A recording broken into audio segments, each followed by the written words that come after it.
Okay, it's time. Welcome, welcome, welcome. I'm assuming that people will just be trickling in as we get started here.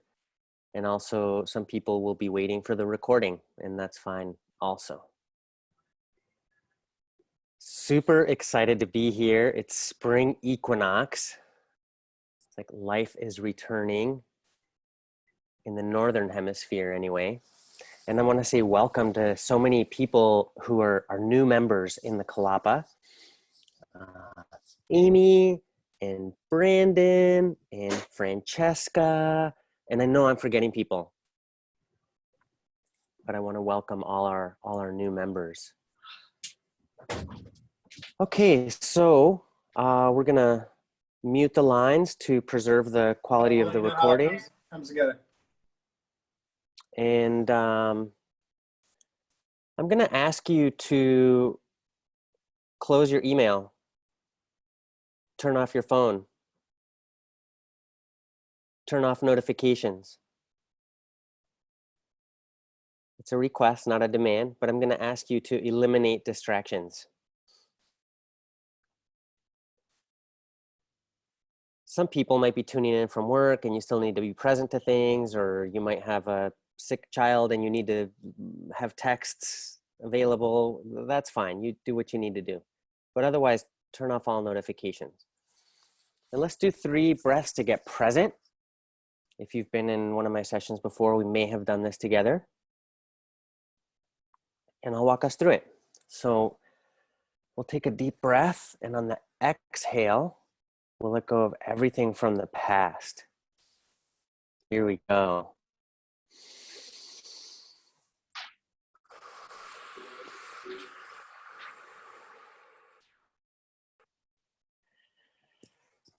I invite you to take a second deep breath together.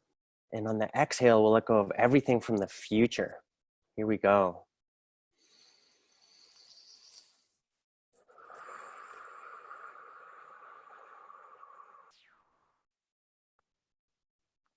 Take a third deep breath together, and on the exhale, we'll get really present in the here and now. Here we go.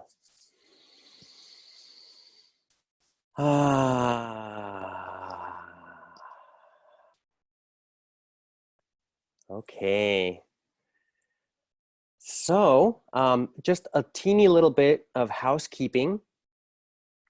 If you're new to Zoom, in the upper right corner, there is a button that either says speaker view, or it might look like a collection of little squares, and you can click gallery view, and then you'll see everyone.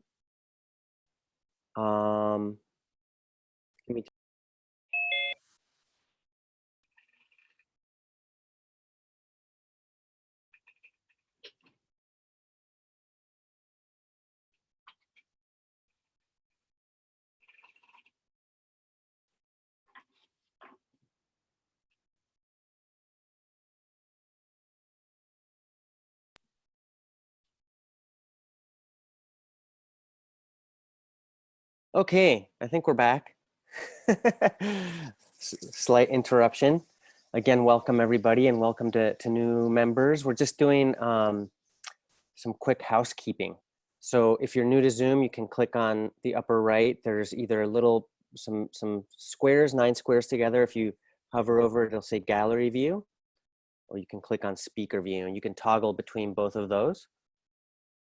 I will be sending out a link with the recording. I'm not sure. We can hear you, Martin. And I don't know how to mute you. First time using Zoom. Okay. Got Tess to mute Martin, I think. Hey, Tess, you can turn me into a co-host and I can help out with managing things. Tess didn't hear you, Joshua. She just stepped away. Did you hear Joshua? Okay. Let's see.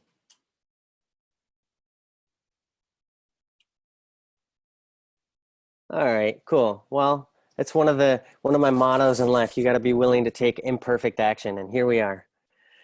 So, like I said, I'll be sending out a link with the recording, and our timetable for today is 3 hours. And I do plan to include breaks in there. However, I also invite you to take care of yourself as needed. We have a Facebook group. If you're not on Facebook, that's fine. But if you are on Facebook, we do have a Facebook group where members and participants have been sharing resources and contributing to each other. And it's been really fun seeing the activity in there. As far as just kind of guidelines and ground rules, I'm expecting you to take responsibility for making sure that your needs are met. So if something is not working, please go ahead and put something in the chat, make a clear request. And as we go today, I invite you to write down your questions and comments separately, and we'll save those for the end, assuming that we have time for Q&A. Today is sort of a packed presentation, and it is a little bit more of a presentation than a workshop, and I'll talk more about that in a second. But one of the things I invite you to do is bring an attitude of curiosity and be okay as best you can in a space of don't know. In this community, one of the guidelines is that I ask you to keep all your agreements. So we're a high integrity community. And again, I want to ask you to eliminate distractions. So close your email, turn off notifications, all of that. And in the community in general, I'm really asking you to show up and engage. So I was saying earlier, this is a little bit more of a presentation than a workshop. I'm seeing that, Martin, you fixed your audio somehow and you're able to hear. Yay, awesome. So we don't have everybody here. I'm assuming that some people will be waiting for the recording, but we have people all over as part of this, and it's really exciting. My purpose and goal today is not to get you to be an expert in nonviolent communication, which is what today's presentation is on. The goal today is to give you the basics of this set of tools. I'm not intending today to help you build skills with these tools. That's something that can happen over time, and I'll talk to you a little bit later about some opportunities that we have coming up for that. Tess and I will be co-leading the Black Belt Communication Skills 2020 course, which starts April 7th. And that's a 9-month online course with an optional extra call for people who want to do a lot of practice. So that's not today. And if we have time after this presentation portion, we'll open it up to Q&A and hear from everybody. And we do have our next community building and support call on April 17th. So Friday, April 17th, please come. And that's the place really where we get to interact and hear from each other and support each other and network with each other. And our content sessions as we go around the wheel are really more for sharing the content. I'm going to highlight one piece here. I'll share my screen for this.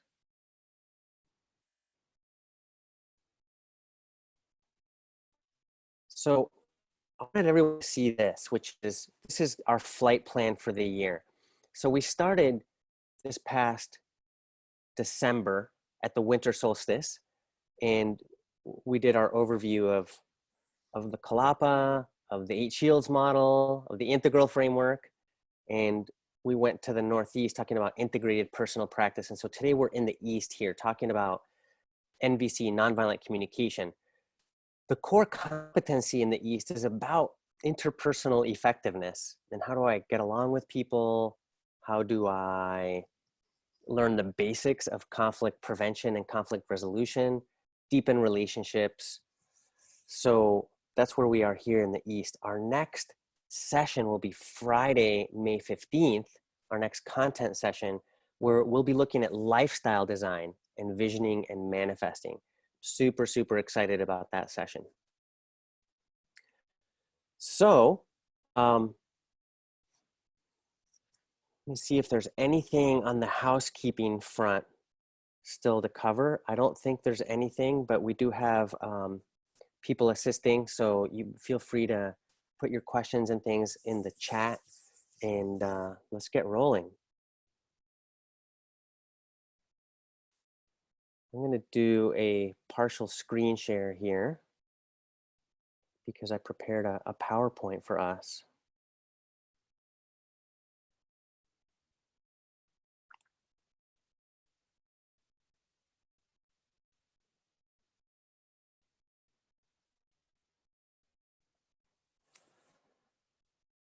Okay.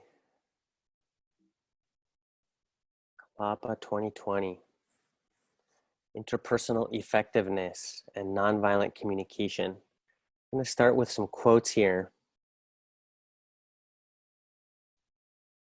3/4 of the miseries and misunderstandings in the world will disappear if we step in the shoes of our adversaries and understand their viewpoint. Mahatma Gandhi. I know you believe you understand what you think I said, but I'm not sure you realize that what you heard is not what I meant. Robert McCloskey. And lastly, everywhere you go, preach the gospel, and if necessary, use words. That's one thing I hope we get to with nonviolent communication, is understanding that a lot of it is words and language, but so much of it is not. Okay, let's do a quick reset of the reticular filter. The reticular activating system is a part of the brain that helps us decide what's important and what is not important. If you've ever been, for example, in the market to buy a car or something, and you want to buy a VW, and then suddenly you see VWs everywhere. That's the reticular activating system, or the reticular filter. And sometimes when people come to my presentations, they're looking for something, and they might miss other things that were equally valuable or important. And so I want to make sure that we do a little bit of a reset. So I'm going to show you an image, and I want you to check out these blue guys, and then look at the yellow ones. They have these really weird ears and wings like a bat. And I'm curious if you noticed what kind of animal the red ones were.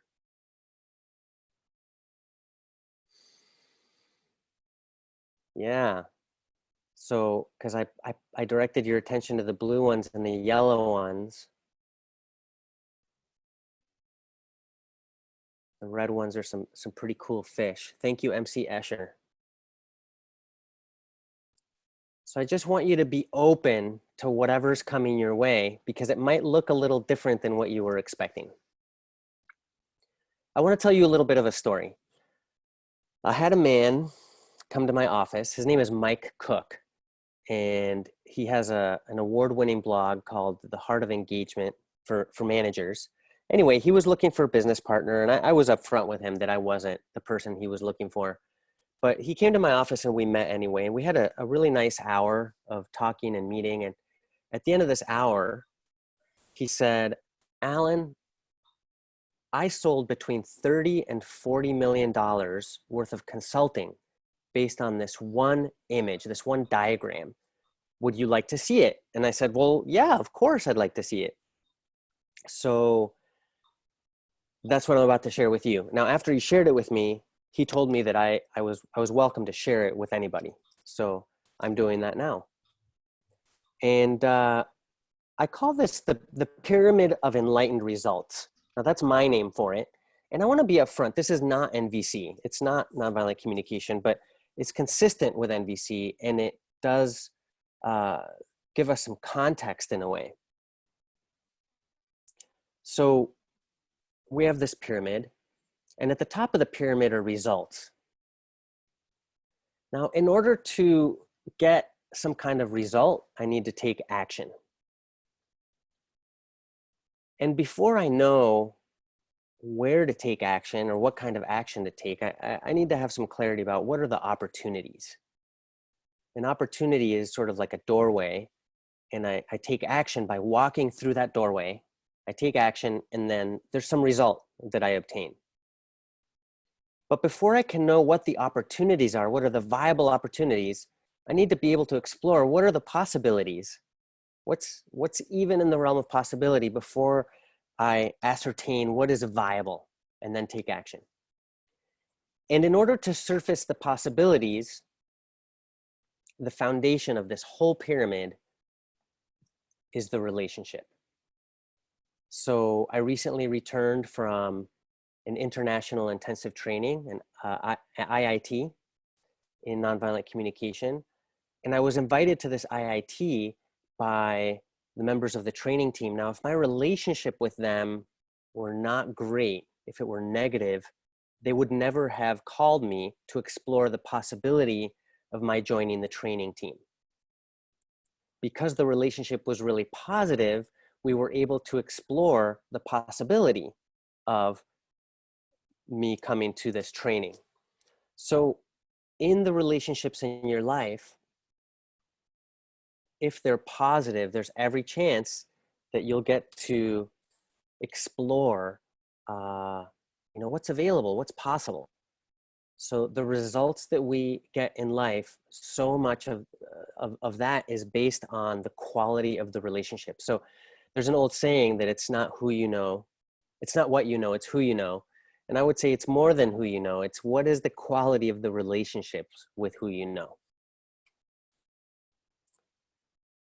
So just briefly, Kalapa is something that grew out of at least 30 years of exploration and practice and integration. And it started when I was in my teens. And I realized that we're in the greatest extinction period since the dinosaurs. And I realized that I was in school being prepared essentially to do the 9 to 5 till you die in a cubicle. And I knew I had so much more to offer the world than doing the 9 to 5 till you die. And I didn't want to just continue to live unconsciously or semi-unconsciously and continue to contribute to the problem. So I made a decision to find best practices. What are the highest caliber, if you will, tools, processes, methodologies, modalities for living in harmony within ourselves, with each other, and with the planet. So really, the Kalapa itself as a curriculum, as a developmental pathway for change makers and positive change agents, the Kalapa itself is a response to planetary conditions today. And it is a collection of best practices in various areas. NVC in itself is one of these best practices in the realm of relationship and how do we get along with other people. I took my first workshop with the founder of nonviolent communication, Marshall Rosenberg, in 1995. I was in my 20s. I was working with high school students, and some of them had some conflict. And I went to a conflict resolution workshop where I met this angel of a human being named Lucy Liu. Some of you might recognize that name. Well, she was just at that point in time in the mid-90s getting prepared to invite Marshall to the Seattle area. And she asked me if I would join the group that was organizing his visits. So I began attending Marshall's visits to Seattle about twice a year, starting that fall. And we also invited lots of other trainers, people who had been trained by Marshall. And so that began my journey with nonviolent communication. In 1999, I attended an IIT as a participant. And from that IIT, I flew to Colombia, South America with Marshall and worked there as his Spanish interpreter for 10 days. And it was an incredible 10 days of getting to be Dr. Rosenberg's ears and mouth, so to speak. We worked with homeless children. We worked with high school students, college students, human rights lawyers, members of Congress, and we even had a meeting with the highest ranking general in all of Colombia. And I learned more in that 10 days than I had the previous 4 years of studying NVC.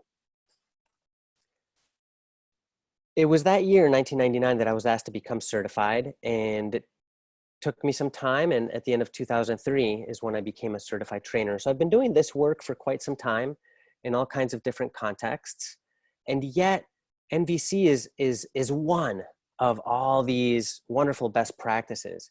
And sometimes our projects need a hammer and a screwdriver and a ladder. So like that, we bring the tools that a situation requires.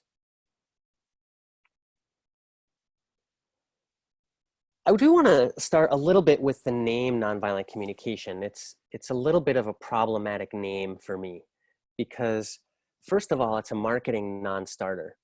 I've done quite a few workshops in a workplace setting, and just the name nonviolent communication, it's tricky to get my foot in the door unless the business owner or the head of HR already knows what it is and the tremendous value that it can bring to a workplace.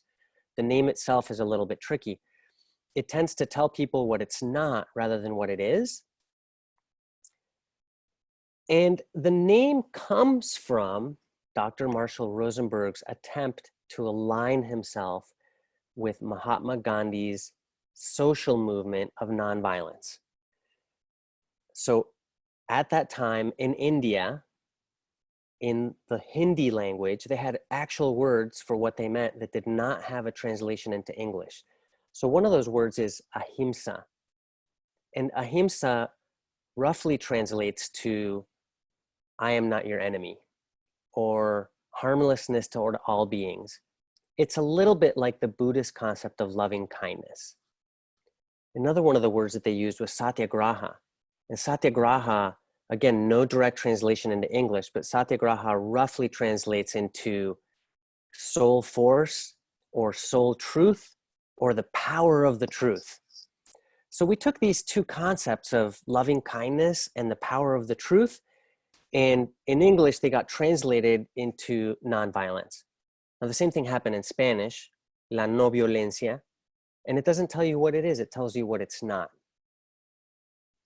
Well, we have other names for it as well. Of course, NVC for short, for nonviolent communication. I know quite a few people who call it compassionate communication. I like that also. It won't get my foot in the door at a workplace, but so much about NVC is about compassion and an authentic, real exchange from the heart. Empathic communication, because so much about NVC is about empathy. Empowered communication is another one of the names we have. So much about NVC is about being connected to my own power, being empowered. And we do have this saying from Marshall, never give anybody the power to make you submit or rebel. So there's this third path where I'm connected to my personal power, and thus the name empowered communication.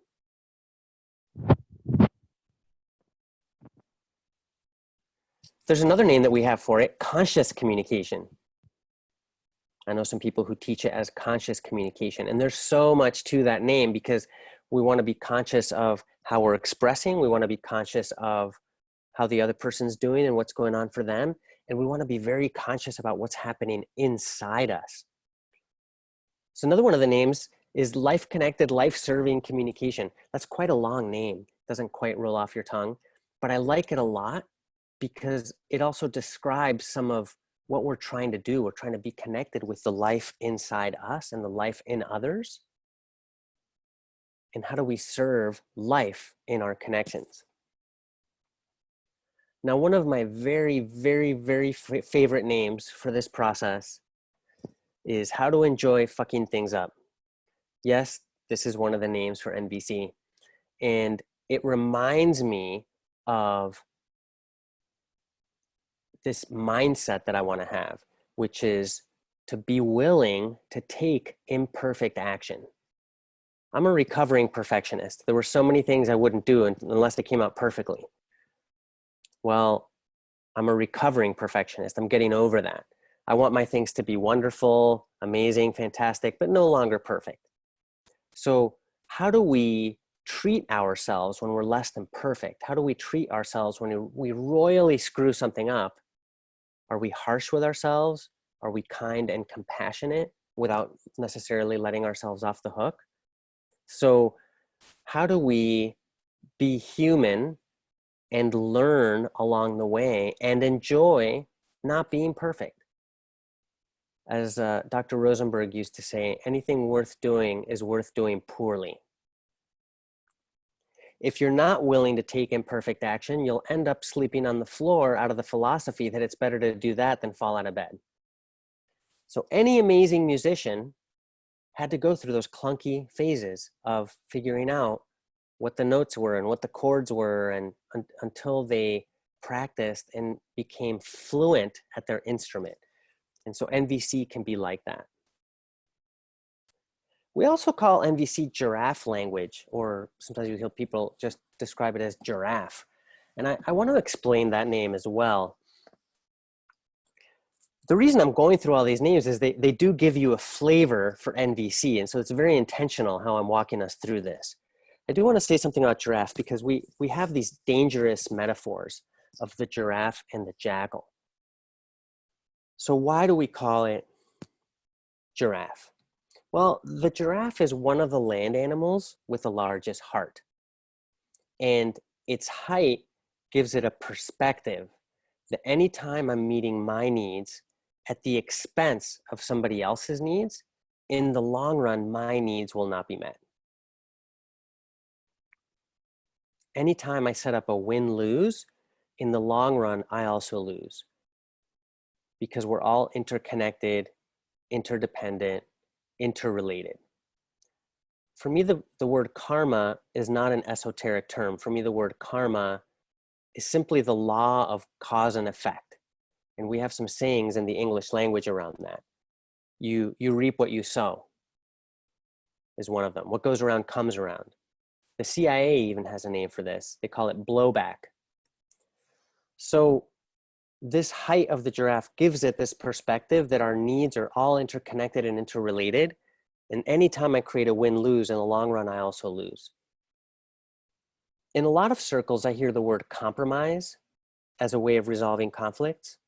And when I ask people what they understand when they hear the word compromise, they usually give me some version of, well, you give up something and I give up something, or I give in a little and you give in a little and we meet halfway.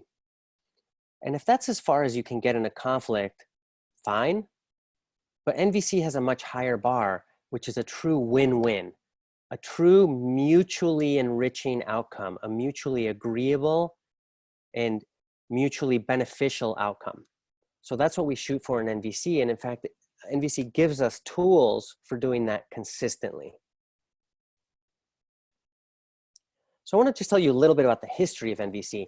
You know, Marshall was really intrigued as a child by these two types of smiles that he saw in the world. On the one hand, he grew up in Detroit in a very rough neighborhood, and he described getting beat up every day on his way home from school.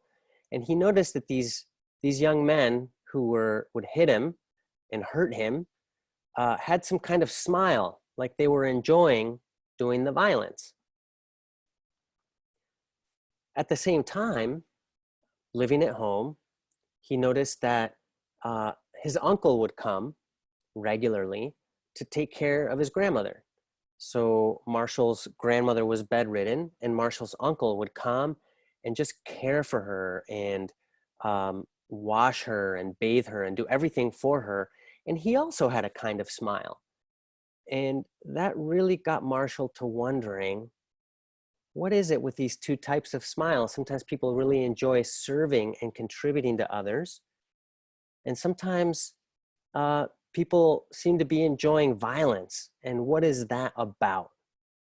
And we'll be looking at that a little bit, both how it is that humans can get into a place where they seem to enjoy violence when we create an other of other people, and we have thoughts that people are good or are bad, and those who are bad deserve to be punished in some way. So we'll be looking at that a little bit. You know, part of where NVC also comes from is the fact that Marshall was a student of Carl Rogers. Carl Rogers is a famous psychologist who at the time was interested in how is it that authentic human connection can be so healing. So Carl Rogers did a lot of studies around empathy empathic presence. And when I met Marshall, he called himself a recovering psychotherapist. So he had been taught this language of diagnosing people, putting people in a box, labeling people. And he noticed that it created a professional distance that took away from authentic human connection. And he found that sometimes the roles we inhabit can get in the way of authentic human connection. So the role parent-child, the role teacher-student, the roles therapist and patient, these roles can and often do get in the way of authentic human connection. So Marshall wanted to distill the essential elements in language that contribute to this high quality of connection. But it's more than that, because NVC is not just about language. It's also about thought, which is in a way like language is like the software for our thinking. It also involves communication, and NVC also involves the use of power. And so what are the essential elements in thought, language, communication, and the use of power that lead to the kind of connection from which people naturally and spontaneously engage in mutual contribution? That's one of the core questions inside NVC. But let's look at the purpose of NVC, because this leads right into it. So I just want to say briefly that when I met Marshall, he had been traveling the world for about 40 years, and he had been training people all over the world and resolving conflicts all over the world. And he said in every culture all over the world, people are playing one of two games. One of those games is called who's right and who's wrong. And the other game is called how can I make life more wonderful? So just remember these two games that people play, these two different approaches are very important, so that we really understand like what's at stake and what are the two things we're contrasting. So one of these games is called who's right and who's wrong, and the other game is called how can I make life more wonderful? Now I'm going to show you the purpose of NVC in kind of four different parts, four different perspectives on the purpose of NVC. So first, just generally speaking, the purpose of NVC is to create the quality of connection out of which people naturally and spontaneously enjoy contributing to one another's well-being. This is really key. I really want to harp on this piece of quality of connection. As when we looked at the pyramid of enlightened results, we see that the relationships are so important and so crucial to any results that we're going to get in life. But this piece of quality of connection is so important. In my workshops, I often ask people who has had the experience of having had a dinner guest, for example, and you cooked dinner for this dinner guest, and they really enjoyed what you made for them. And then I ask people who's had that experience, and usually everybody raises their hand. Almost everybody I know has had this experience of having a dinner guest over, and that dinner guest really enjoyed what you made them. And then I ask people, how does that feel that your guest really loved what you made? And invariably people say it was great, it's fulfilling, it's so satisfying. So what would happen, this is my follow-up question, what would happen if that dinner guest threatened you into feeding them? What happens to that natural joy of giving? That natural generosity? Well, yeah, it goes out the window or it dies. Or if your dinner guest tries to guilt trip you into feeding them. If you really cared, you'd make me food. Again, the natural joy of giving just goes out the window. So when we have a high quality of connection, we naturally, spontaneously want to contribute to each other. Now this goes back to these two games that people play, right? The game called who's right and who's wrong, and the game called how can I make life more wonderful? It turns out that human beings love the latter one of the two. We love playing the game, how can I make life more wonderful? However, it only works if we have choice. As soon as I experience any form of coercion, manipulation, pressure, you telling me I owe you, you telling me that I have to, as soon as I experience any form of pressure or coercion, now I don't want to. So this game, how can I make life more wonderful? And this natural joy of giving, this natural generosity only works when we have complete choice. So when the quality of connection is high, that's one thing. You can, let's go back and contrast that when the quality of connection is low. Think of someone that you feel very disconnected from, where the quality of connection is very low. It's like the slightest thing they do is highly annoying. Just the way they dress, the way they walk, the sound of their voice, the way they breathe, it's all just so irritating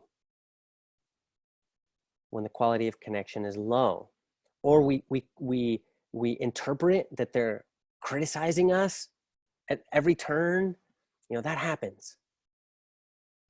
Now, going back to when the quality of connection is high, if the quality of connection is very high, somebody could accidentally dent your car or accidentally spill a pot of coffee in the middle of your living room. And what's your response? Oh, don't be too hard on yourself, or, oh, it happens to the best of us. You know, it's all right. When the quality of connection is high, we can access that part of us that is so understanding and so compassionate. So this is part of the purpose of NVC. Globally speaking, generally speaking, the purpose of NVC is to create, to nurture, to foment, to cultivate a high quality of connection. Because once we have that, we naturally, spontaneously want to play this game. How can I make life more wonderful? I just imagine what would happen in the world if we had more of that. So let's look at the purpose of NVC from another perspective, from the perspective of speaking up. You know, every communication modality out there has at least two halves. One half would be speaking, the other half would be listening, also known as giving and receiving. In NVC, we often call those honesty and empathy. So let's look at the purpose of NVC from the honesty side. When we're expressing ourselves authentically, the purpose of NVC involves how to speak your truth so that it is most likely to lead to a compassionate response, to lead to harmony. I see there's a little typo there. It's most likely to elicit a compassionate response and is most likely to result in your own needs being met in a way that's also in harmony with the needs of others. So how to speak your truth, or how to share your perspective, how to share your opinion, your point of view in a way that's most likely to elicit a compassionate response. And also, how do I speak my truth in a way that's most likely to meet my needs in a way that's in harmony with the needs of others? So that's from the point of view of speaking. Now, from the listening perspective, from receiving other people's communications, how can I stand in the face of blame, judgment, criticism, a verbal attack? And instead of hearing those things, I'm able to put my attention on what's important to the other person at the level of their heart, their values, or their needs. When I do that, I'm less likely to get defensive. I'm more able to stand in a compassionate place, and I'm much more likely to diffuse any potential conflict.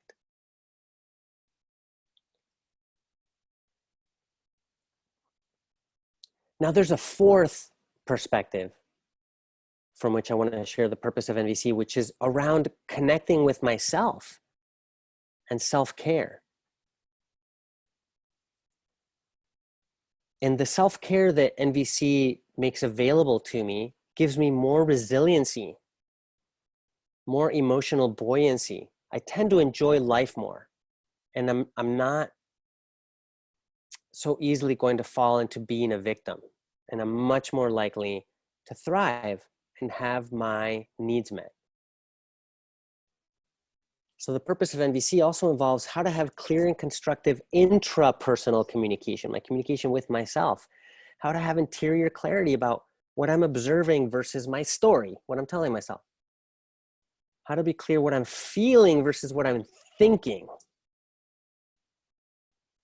what is motivating me in my core, the life impulse or universal human need behind what I'm wanting, and what specifically could I request of myself or anyone else in order to create concrete forward movement, even just a next step.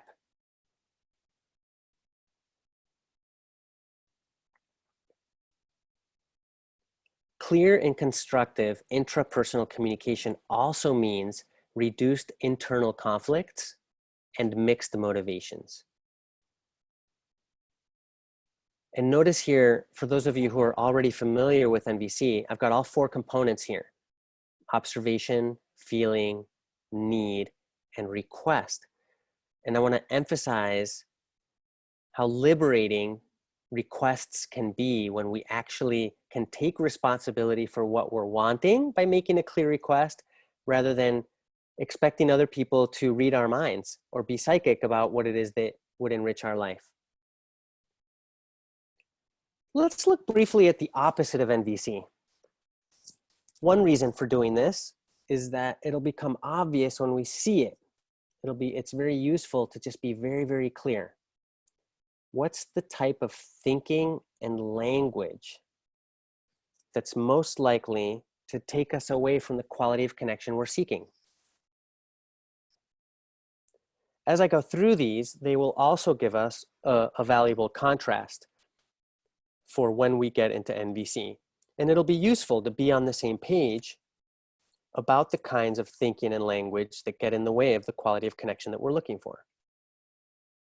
So when I spoke earlier about the metaphors of the giraffe and the jackal, the metaphor of the jackal is speaking to this: life alienated, life disconnected thinking and language. Now, one of the reasons those metaphors of the giraffe and the jackal can be dangerous is if we take them too seriously and we start thinking that there are people who are giraffes or are jackals. That doesn't exist.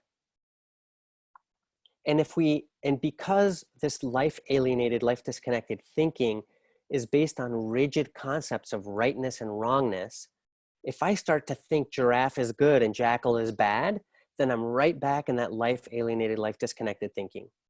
So I want to use these metaphors very lightly.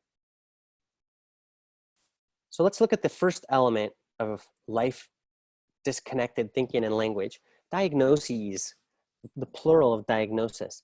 Now here, I'm not talking about valid medical diagnoses. We're talking about the ways that we pigeonhole each other or put each other in a box. Name calling, criticism, or things like, the problem with you is you're an Aries, using astrology to put someone in a box or pigeonhole them. Or the problem with you is you're a new ager, or you're a boomer, or you're, and notice the you are. The verb to be is very important in jackal.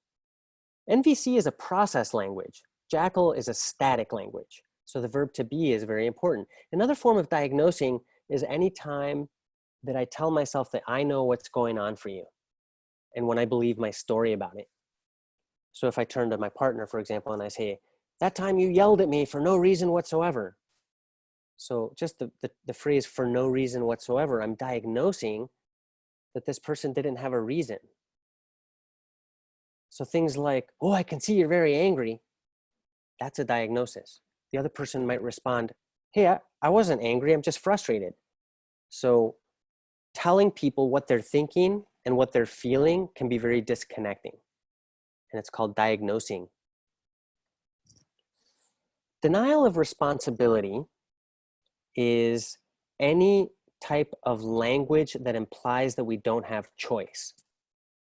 I can't, I'm not able, or things like, It's school policy, I have to do it. Or it's the law, I have no choice. Any language that implies that we don't have choice lends itself to denying responsibility. Adolf Eichmann, infamous member of the Nazi Party, when he was indicted and before his tribunal for war crimes in Jerusalem after World War II, was asked by his interviewer, was it difficult for you to send tens of thousands of people to the gas chambers? His response was, no, actually it was easy. And our language made it easy. And we even had a name for that type of language. Now my German pronunciation is terrible, but it's something along the lines of Amtssprache. So bureaucraties or office talk, right? Superior's orders, I have no choice. I was ordered to do it, I had to. So it could be everything from that level to a mother telling their child, it hurts, mommy, when you don't make your bed, rather than telling you why I value you making your bed, instead of, it hurts me. Or a grown man to a 4-year-old, don't make me hit you. A lot of us have heard phrases like this, but the other person cannot physically hit you or make you do anything. So that's denial of responsibility.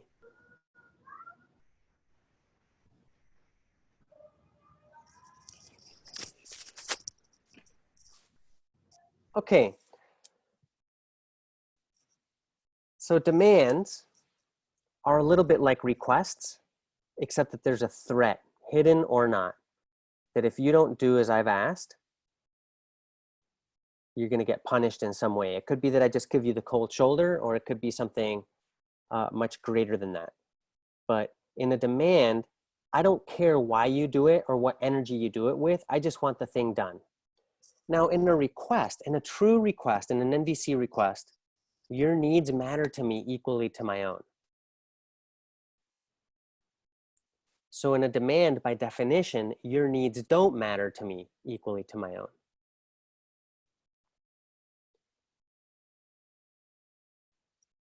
Next, we have the concept of deserve, which is also known as justification of reward and punishment.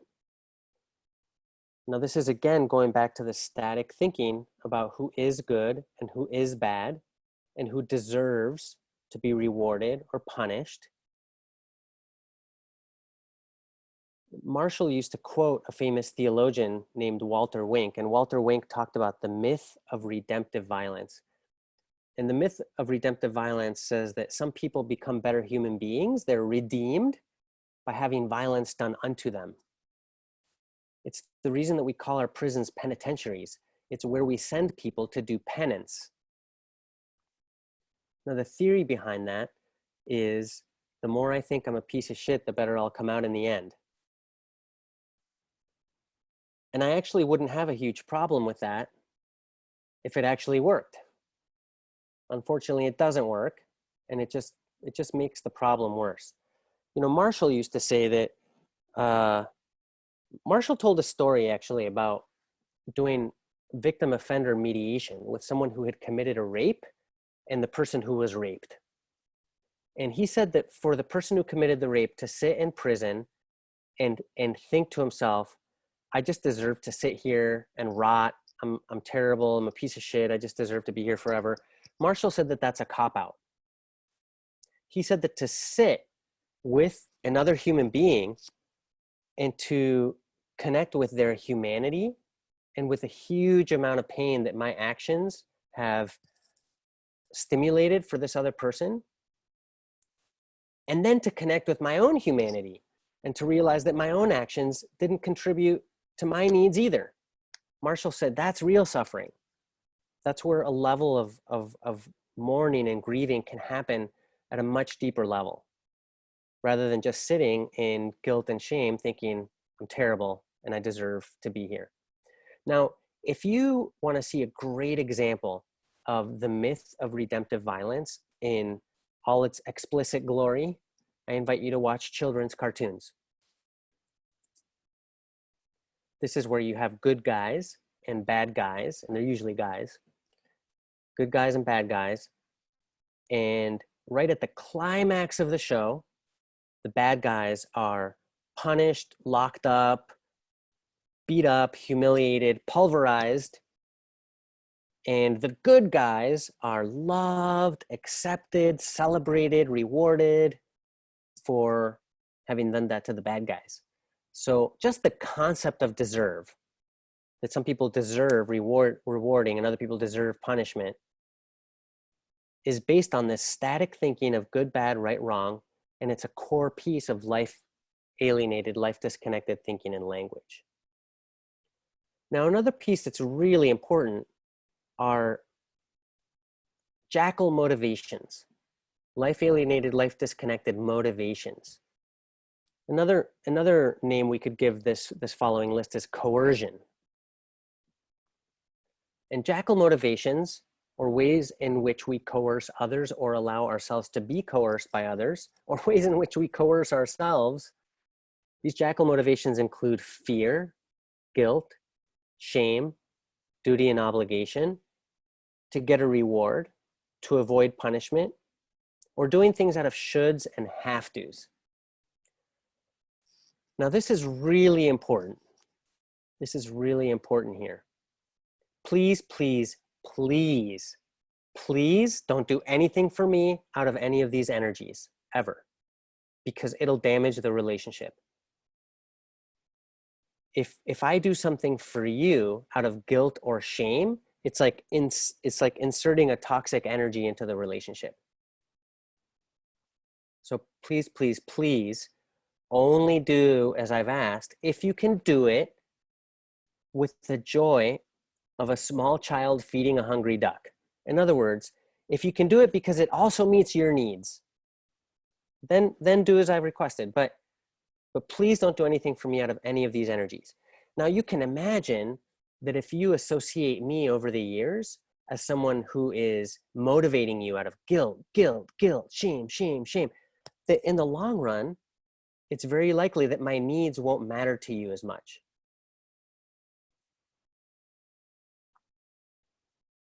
Now, if I'm doing the dishes and I'm resenting Tess out of the fact that I'm doing the dishes, she would rather I not do the dishes. Because what's more important, the dishes or the relationship? Well, obviously the relationship. If she's vacuuming and resenting me out of the fact that she's vacuuming, I'd rather she not vacuum because the relationship is more important. Now, in our home, the dishes still get done and the vacuuming still happens, but we make sure we're doing it from a place of being connected with how it serves life. In other words, what are the needs that this is contributing to?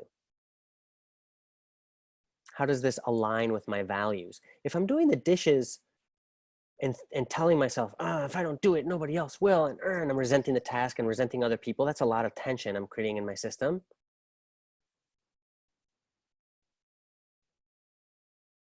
And it's a really different energy than when I'm doing the dishes because I'm connected with, this contributes to my needs for order and cleanliness, ease, because I like to come into a kitchen that's clean and cook in a already clean kitchen.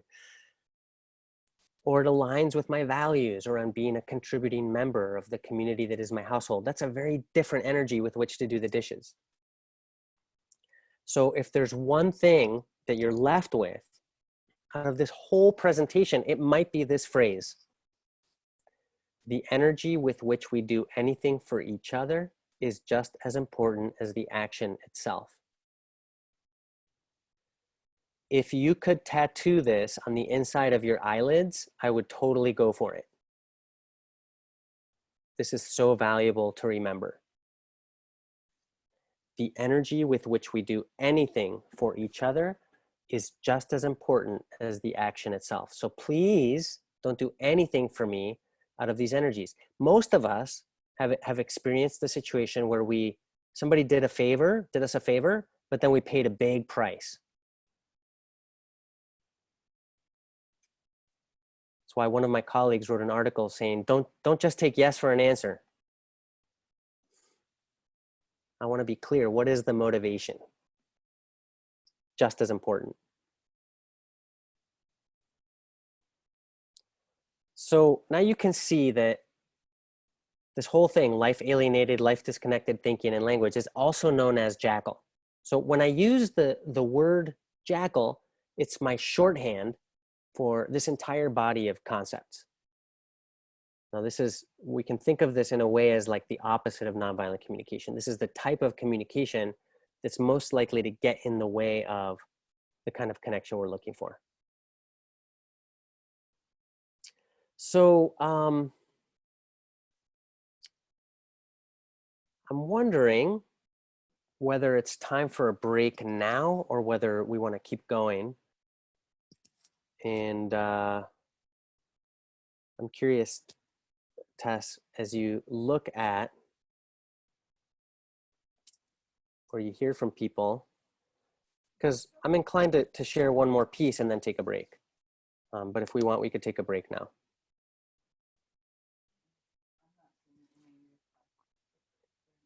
Okay, so let us know in the chat. And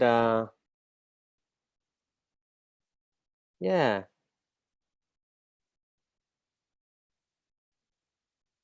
Okay, so I'm hearing some people say, go for it, one more piece. And I'm saying some people saying that a break would be good. So I'm just gonna invite you to take a break if you need to take a break. And I'm gonna share one more piece and then we'll take a break as a group. And I hope that works for everybody. So the next piece that I want to share is pretty simple, but it's 4 options for how to interpret any message. And this will give us this transition, if you will,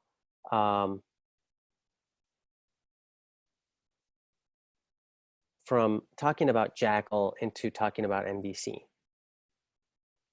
Now the 4 options for how to interpret any message, we start with basically 2 modes of consciousness. And we've already talked about them. One is this life alienated, life disconnected thinking and language, which we're calling jackal. And the other reason these are dangerous metaphors is because we tend to project these ideas onto the animals in nature, and these are just our human-centered projection. So let me make that clear. When we say jackal and giraffe, these are metaphors. We're not talking about the actual animals in nature. So 2 modes of consciousness. The life alienated, life disconnected mode of consciousness we know as jackal, which is about avoiding responsibility and blaming others and placing demands on others. And this other mode of consciousness, life connected, life serving communication. So we're going to start there for 2 options for how to interpret any message.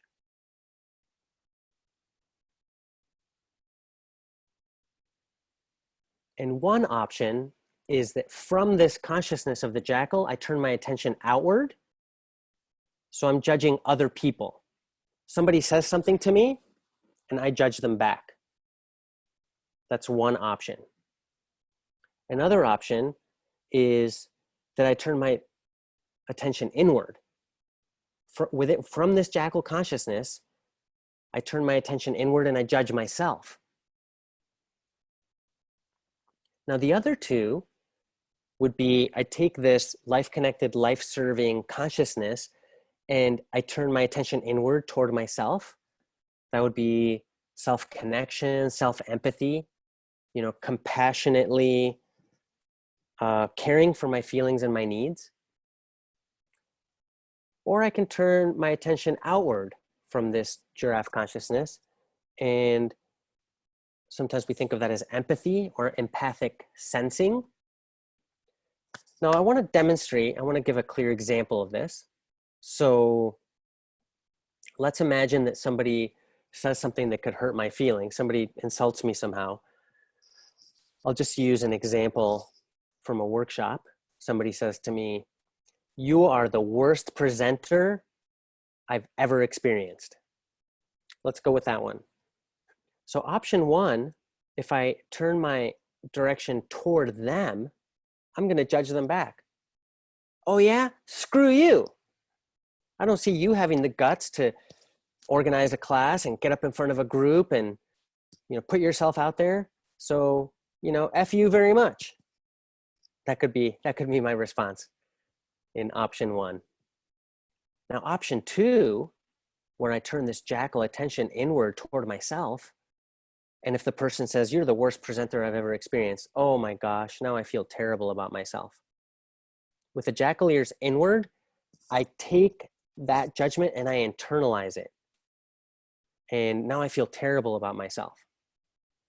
So with option 2, turning that jackal attention in toward myself, I'm guaranteed to experience some form of guilt or shame or depression.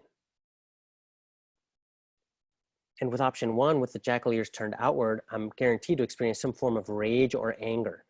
And some of us just oscillate between these two all day. You're wrong, I'm wrong, you're bad, I'm bad. And this is where we live. So let's keep going, because fortunately, these are not our 2 options. These are not our only 2 options. So we go to number 3 here, and I'm turning this life-connected, life-serving attention in toward myself. Somebody says, "You're the worst presenter I've ever experienced." Now I get to tune into what's happening at the level of my heart. Maybe I feel some sadness because I'm wanting more acceptance. Notice how different that is than judging them or judging myself. Just, I have a need for acceptance. That's what comes up. That's where the life energy is, acceptance. And I feel some sadness. Or it could be that I feel irritation because I have a need for understanding. I want to be seen differently. I want to be seen a little bit more kind of like how I see myself. We could call that need understanding or empathy. And I feel some irritation. Again, that's really different from judging them or judging myself. I'm just connecting with how is the life flowing through me at that level of needs and feelings. And lastly, another option I have is to, from this giraffe consciousness, direct my attention outward to what might be happening in their heart behind that phrase. So when they say to me, "You're the worst presenter I've ever experienced," I get to get curious. I have this opportunity to get curious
Hey everyone, our internet died.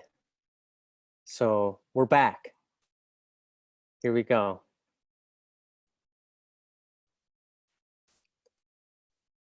Okay, let's try this again. Oh my goodness.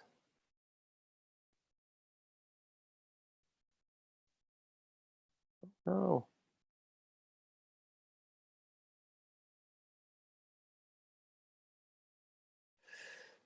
Oh geez Louise, here we go. Technology's great when it works, isn't it? Thanks for your patience. We had to reset our whole modem and router. So again, I was at turning our giraffe attention outward toward a difficult message.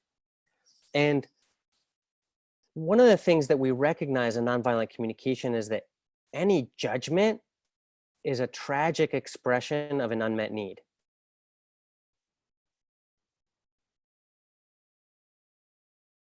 This is the tragedy of Jackal. When I'm most in pain, when I most need people's care and support and love, is when I tend to act in ways that make it least likely that I'm going to get people's care, love, and support. When I'm in emotional pain, I tend to lash out or withdraw. And that doesn't make it very easy for my loved ones to show me the love, the care, the support that they want to show me. So in this fourth one, yeah, I can get curious. I wonder what's going on for this other person. And again, without diagnosing, trying to sense empathically what might be going on for them. Now, for each of these four, I could either keep them to myself in silence, or I can speak them out loud. And that actually gives me 8 possibilities.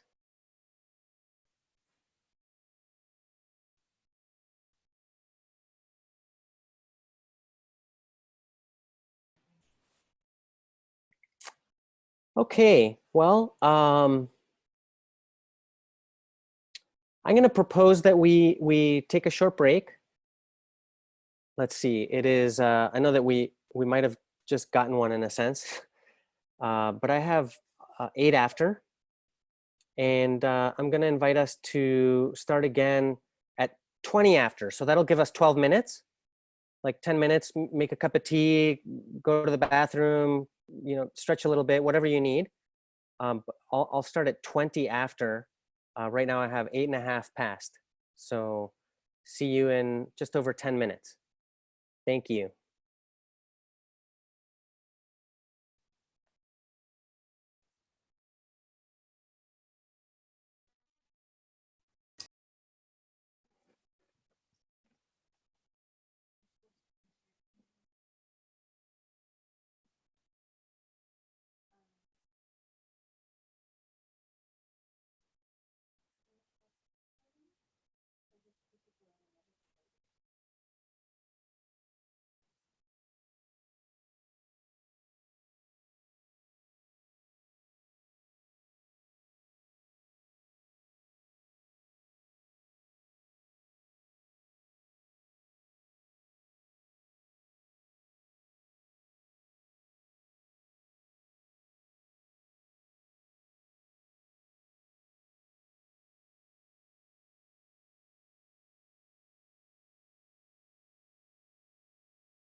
Okay, we're back.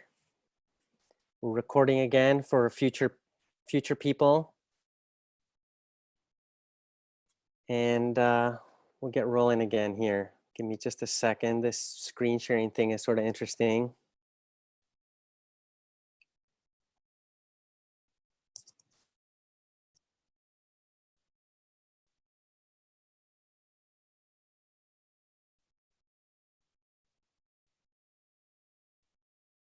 Uh-oh.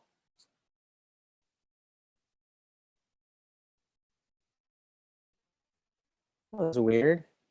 Try that one more time.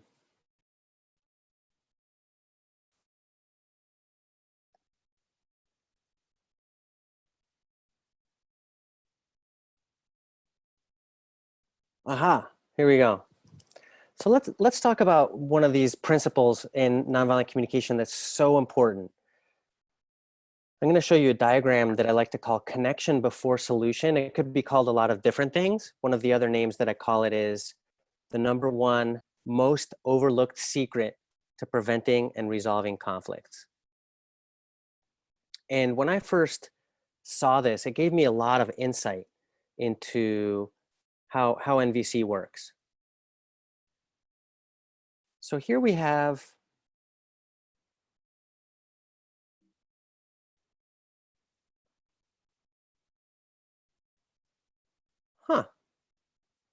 here we have how I am and what I would like, and how you are and what you would like.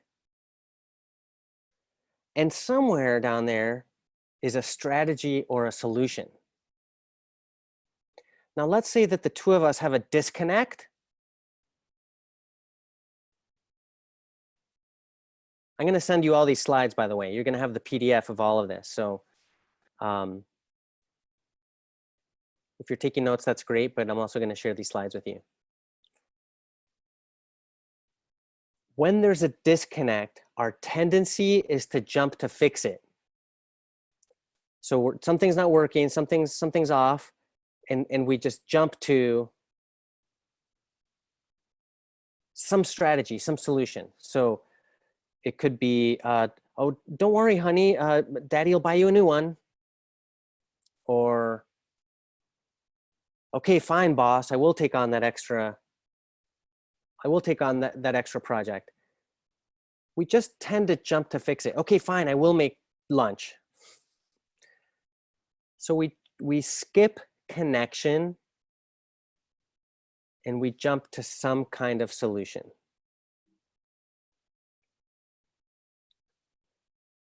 Now, what I suggest we do is actually take some time to connect. So take time to figure out what's important to each person. And that connection naturally leads to a shared exploration of solutions, of strategy. So if there's a disconnect and you can slow down the conversation and get connected first, once you're connected, the strategies, the strategy creation process, the problem solving process then becomes collaborative. So I call this go slow to go fast. Because once you have a solution that you've co-created, that solution is going to be more effective because you know it's going to meet the needs. In the previous scenario, when we're disconnected and we jump to fix it, we don't know those solutions are going to meet needs because we don't even know what the needs are. We haven't taken the time. And that creates solutions that then we have to revisit, or which people resent, or they drag their feet, or there's subtle sabotage, and people aren't on board. So by creating connection first, and for example, in a workplace setting, this is how we get buy-in. We create connection, we hear what's important to people, and then we enter this shared exploration of the solutions. Those solutions, we won't have to revisit. They're going to be much more durable and much more sustainable. So that's why go slow to go fast instead of go fast to go slow. There are many times that I've jumped to fix it and then had to do hours or days worth of cleanup afterwards. So this is the #1 most overlooked secret to preventing and resolving conflicts is slow down and get connected first.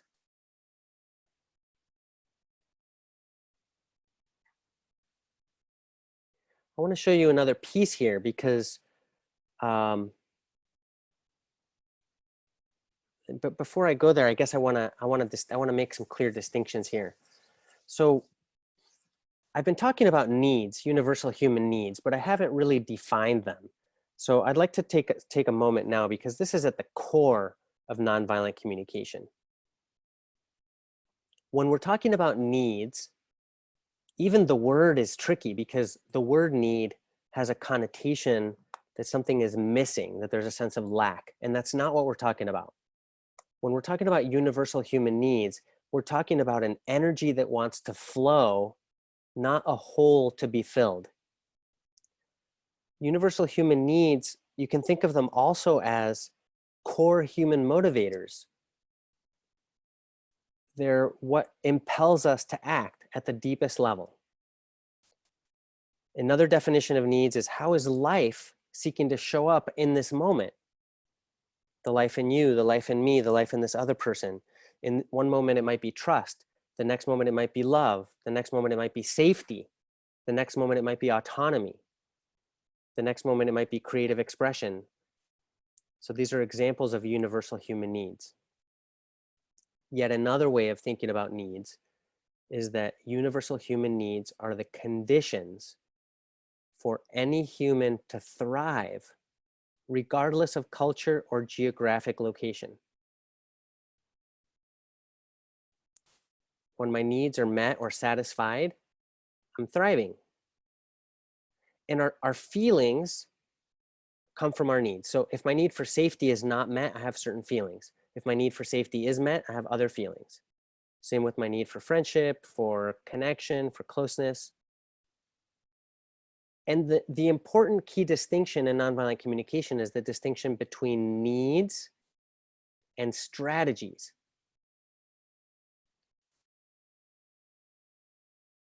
Strategies are very important because they are the ways that we go about meeting needs, but they're not universal. So for the same set of needs, there could be 100 or 1,000 strategies. For example, I have a need for safety and protection. My strategy might be I go out and I get to know all my neighbors. That strategy contributes to my need for safety and protection. One of my neighbors has the same need, and they go out and they buy a couple of assault rifles. It's the exact same need, totally different strategies. And different neighbors of mine might have different strategies yet. You know, another neighbor buys a couple of pit bulls, another neighbor buys an expensive alarm system, another neighbor just locks their door and hides under the covers. But my strategy was to go out and get to know all my neighbors. So again, for any set of needs, there could be 100 or 1,000 or 10,000 strategies. So I wanted to make sure that this distinction is clear. The needs are universal, the strategies are not.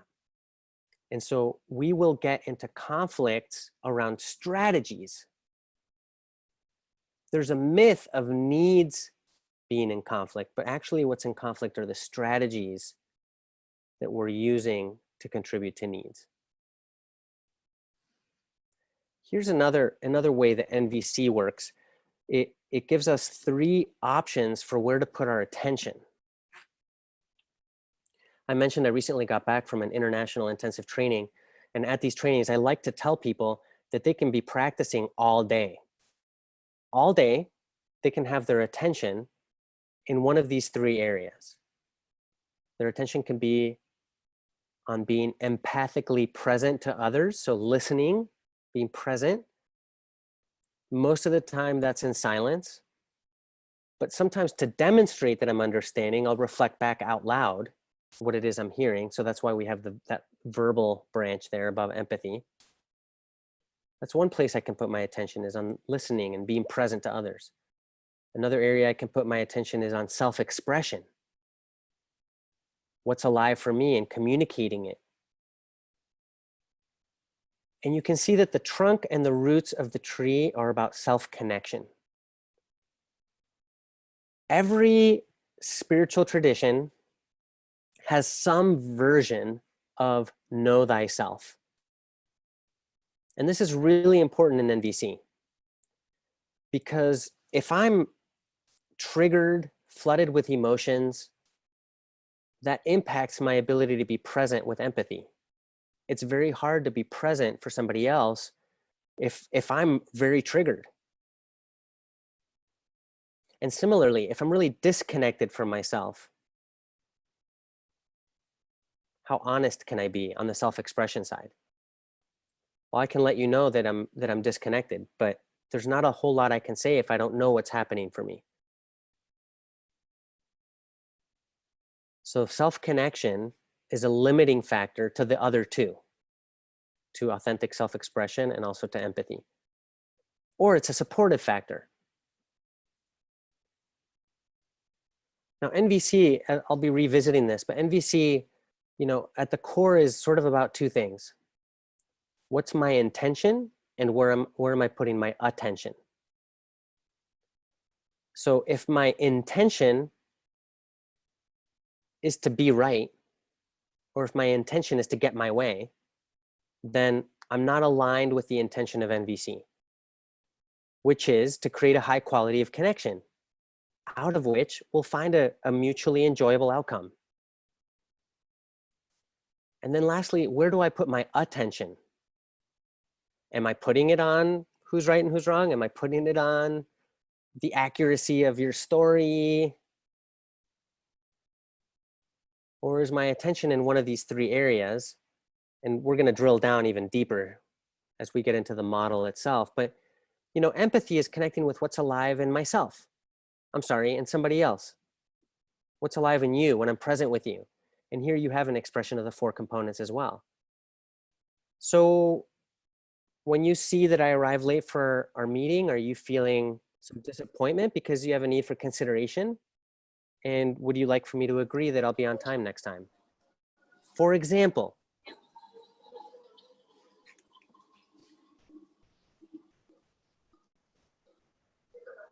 And next we have around self-expression, communicating what's alive in me. So when I see that you drove over my flower bed, I feel upset because I have a need for care and consideration. Would you be willing to let me know what happened, what was happening for you when that happened? These are just examples, obviously, kind of made up, but that's the idea.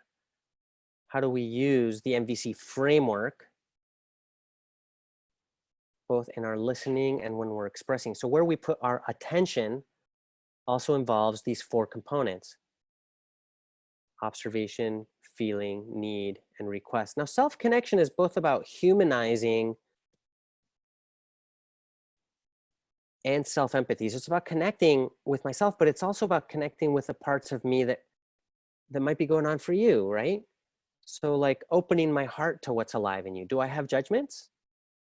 And underneath those, what could the other person be feeling or needing? Or connecting to, what's in my heart? What's alive for me? What am I feeling or needing? And once I'm self-connected, I might be at a place to then make a different choice. Do I want to go to empathy or do I want to go to honesty, self-expression? Now this NVC tree of life was created by my late colleague Inbal Kashtan. And I really, really enjoy this particular image. But let me show you like the classical NVC model, because this is really sort of where it all started.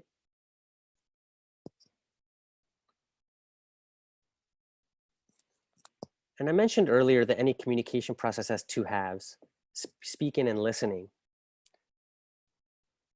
also known as giving and receiving. And in NVC, we call those honesty and empathy. So these are like the two halves of the process. And underneath each of these, and also underneath self-connection, we have these four components: observation, feeling, need, request. Now, I know a lot of people here in this presentation are not new to NVC, and so this is a bit of a review, but also some people on this call are already teaching NVC. And so I'm hoping that you're able to see part of this presentation from that lens. It might give you ideas for ways to articulate certain pieces, or it might even give you ideas for what not to do. Although I hope there's less of that. Now, if we're using formal NVC, now when I say classical NVC, I'm also talking about formal NVC. When we use it to express, I'll show you another example of what that could look like. But I just want to point out, this is the classical NVC model. We have 4 components. I don't call them steps because I don't want to give the impression that they're linear. So these are the elements of the model, or components of the model. And we have these 2 halves, honesty and empathy. In a lot of my workshops, I will put this up on the board, and then I tell people, oh, by the way, this is not NVC. And then I ask for a show of hands of who's confused. And a lot of people raise their hands because they thought this was NVC. And so I want to go back again to clarify that NVC is primarily the consciousness and the intentionality that I bring to my interactions. If my intention is to create a high quality of connection, and I have the willingness to work toward a mutually agreeable outcome, that's NVC, and I don't care what words you use. However, I could use words that sound like observation, feeling, need, and request, but if my intention is to get my way or manipulate a specific outcome, then it's not NVC at all. It's what Marshall used to call a jackal dressed in giraffe clothing. So the consciousness and the intentionality is primordial. It's absolutely essential. So if we're using this model without the consciousness, then it's really not NVC. Now, if I were to use this to express out loud, it might be something like, when I see how many people showed up on time for the presentation, I feel delighted because it really contributes to my needs for consideration and also effectiveness. And so would you be willing to just take in my gratitude about that? So that's an example of using all 4 components in one sentence. Now, like I said earlier, my goal for today was not to have us do a lot of practice, although we may have time for that. And if we do, I look forward to that. Mainly, I wanted to give you the tools and show you what this could sound like. So in a workshop setting, I might have people think of a really difficult situation or a difficult relationship. And then I have them translate what they would like to say to this other person into these 4 components using formal NVC. Now, formal NVC, which is what the syntax that you see in black here, when I see, I feel, because I have a need for, that formal NVC has 2 very important purposes. And so we use it in a workshop setting or a classroom setting. But then in real life, in our everyday interactions, we want to use what's known as informal NVC or street giraffe. Informal NVC means that I'm using whatever words are contributing to connection. But I'm keeping some key distinctions very clear in my mind. So it can be everyday speak, normal English or Spanish or French or whatever language I speak with people around me, German. But I'm learning formal NVC in a classroom setting or a workshop setting. And the 2 important purposes that it has is that it's training my attention for where to go. It's training my attention to go to observations, feelings, needs, requests versus the old pattern, which is who's right and who's wrong. And also it's helping me keep some key differentiations very clear in my mind. So for example, I want to distinguish between the observation and an evaluation. One of the examples that we give in NVC settings is that an observation is something that a video camera could pick up or an audio recorder could pick up. For example, a video camera does not pick up rude, or it doesn't pick up appropriate or inappropriate. These are our evaluations. So under evaluation, we could also add the words interpretation, analysis, my story about it all, versus just the concrete facts of what actually happened.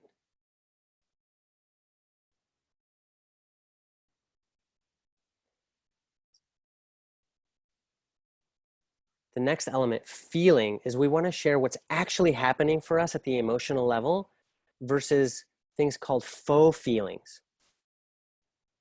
Now, faux feelings are words that sound like feelings, but they contain some kind of hidden evaluation or judgment.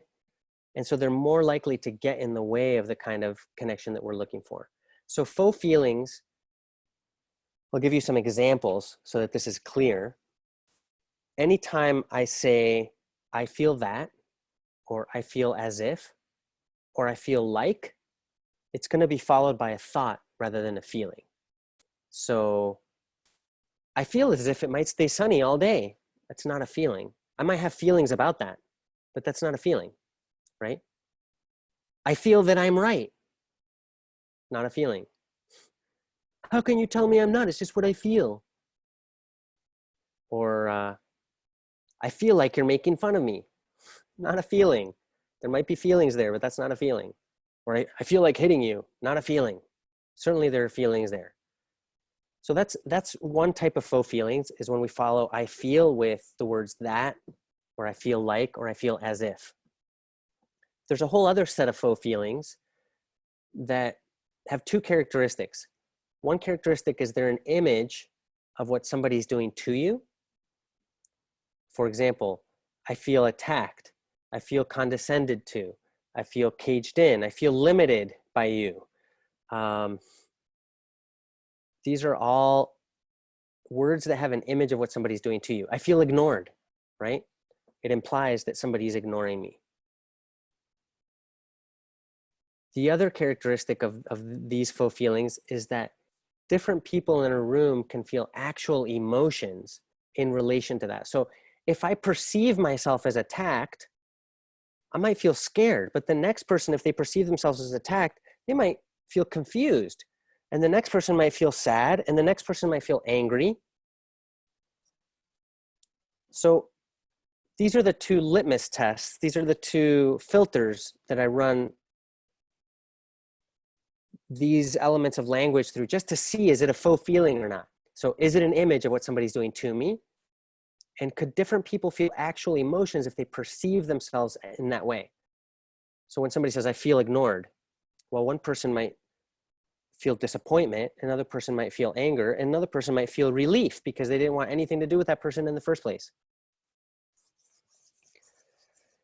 So these are some of the key differentiations that studying formal NVC helps us start to do automatically. All of this becomes second nature with practice. Now, I already talked about the distinction between needs and strategies. Really, really, really key distinction. If I say, I need you to open the window, that's not a universal human need, right? Maybe I need comfort, or maybe I have a need for support. So would you be willing to open the window? See, that's where we get to the request.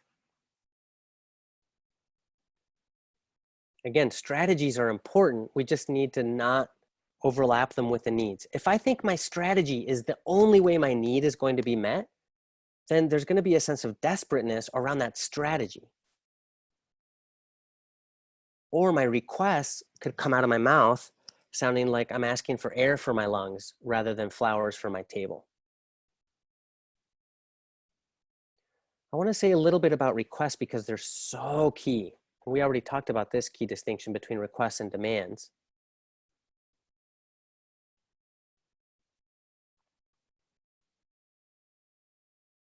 I heard Dr. Rosenberg say multiple times that the #1 reason our needs aren't met is unclear requests. Now, I do a session on requests. It's an entire 3 hours just on requests. There's so much to them and they're so important.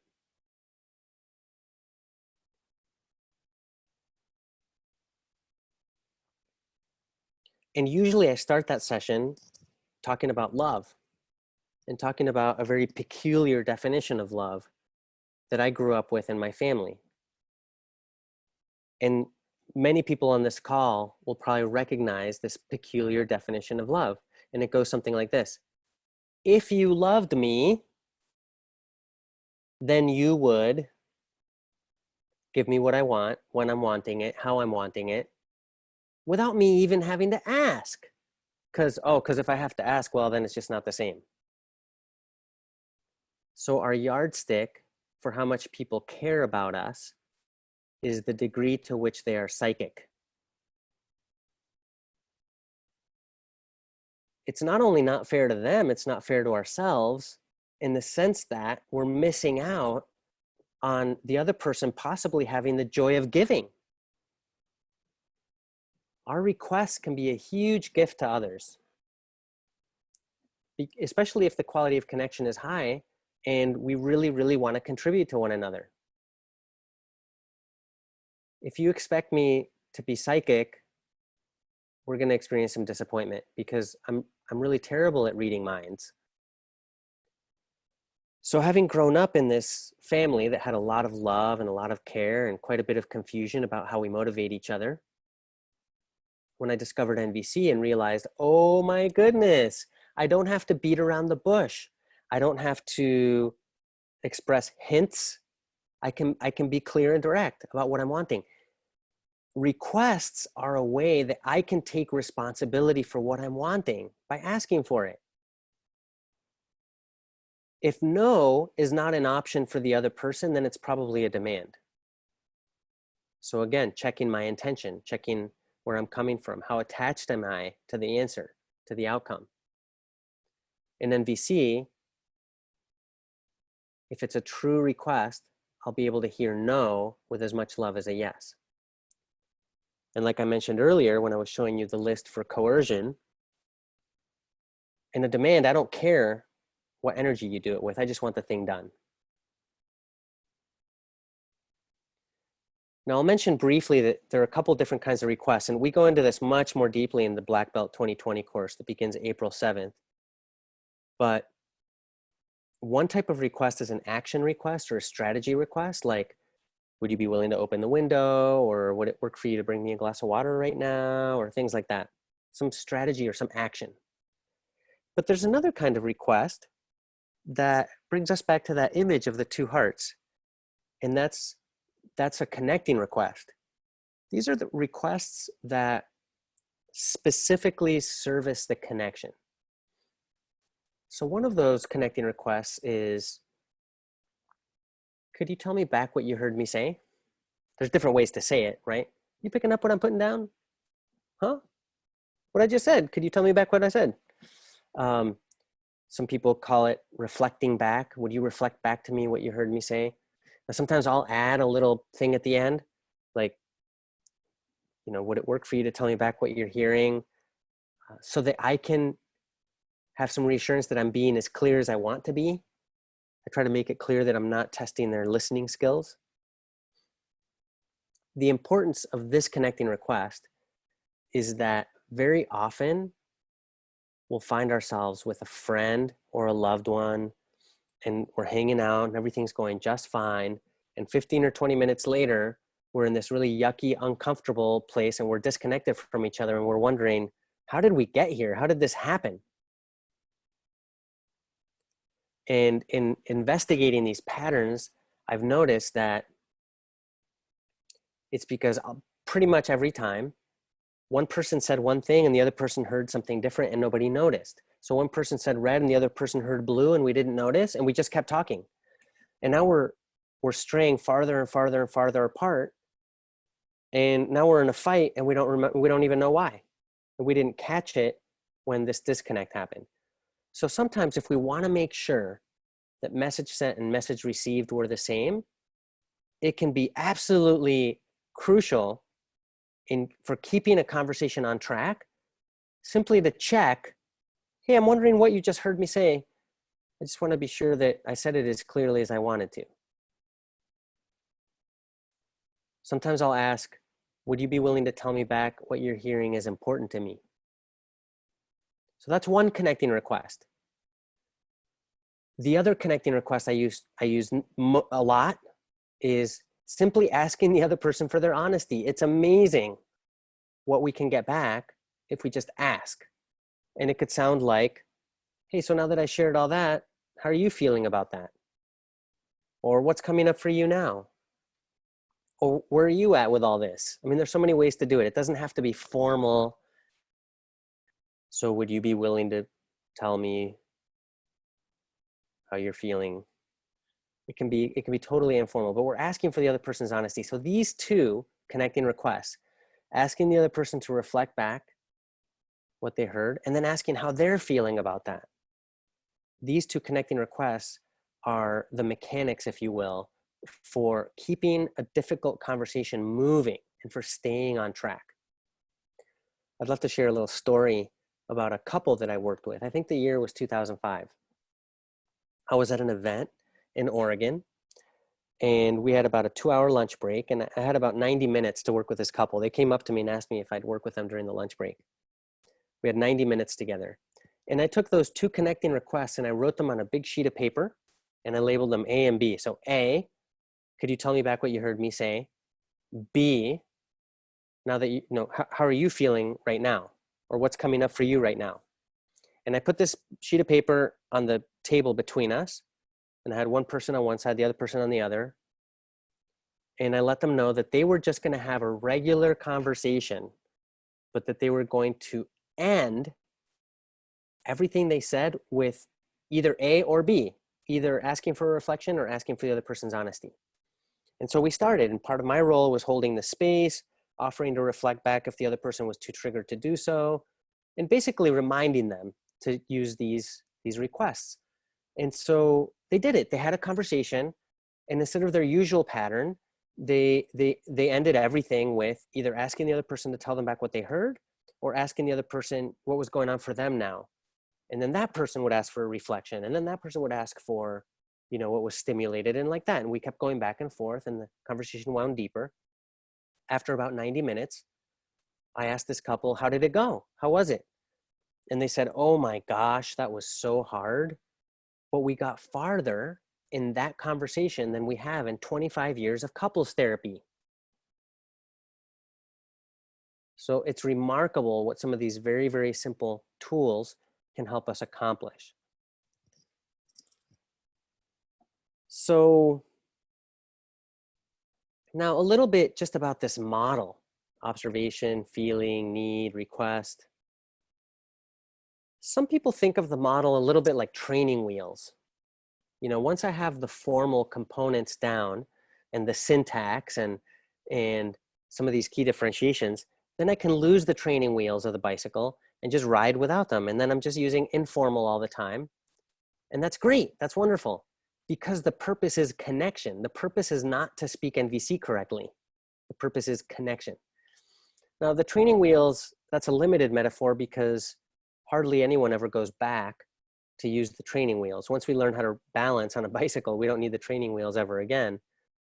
However, the model, I do find that sometimes I do go back to it if a conversation is very high stakes, or it's a charged conversation or very sensitive, then I can use the model to give myself extra clarity.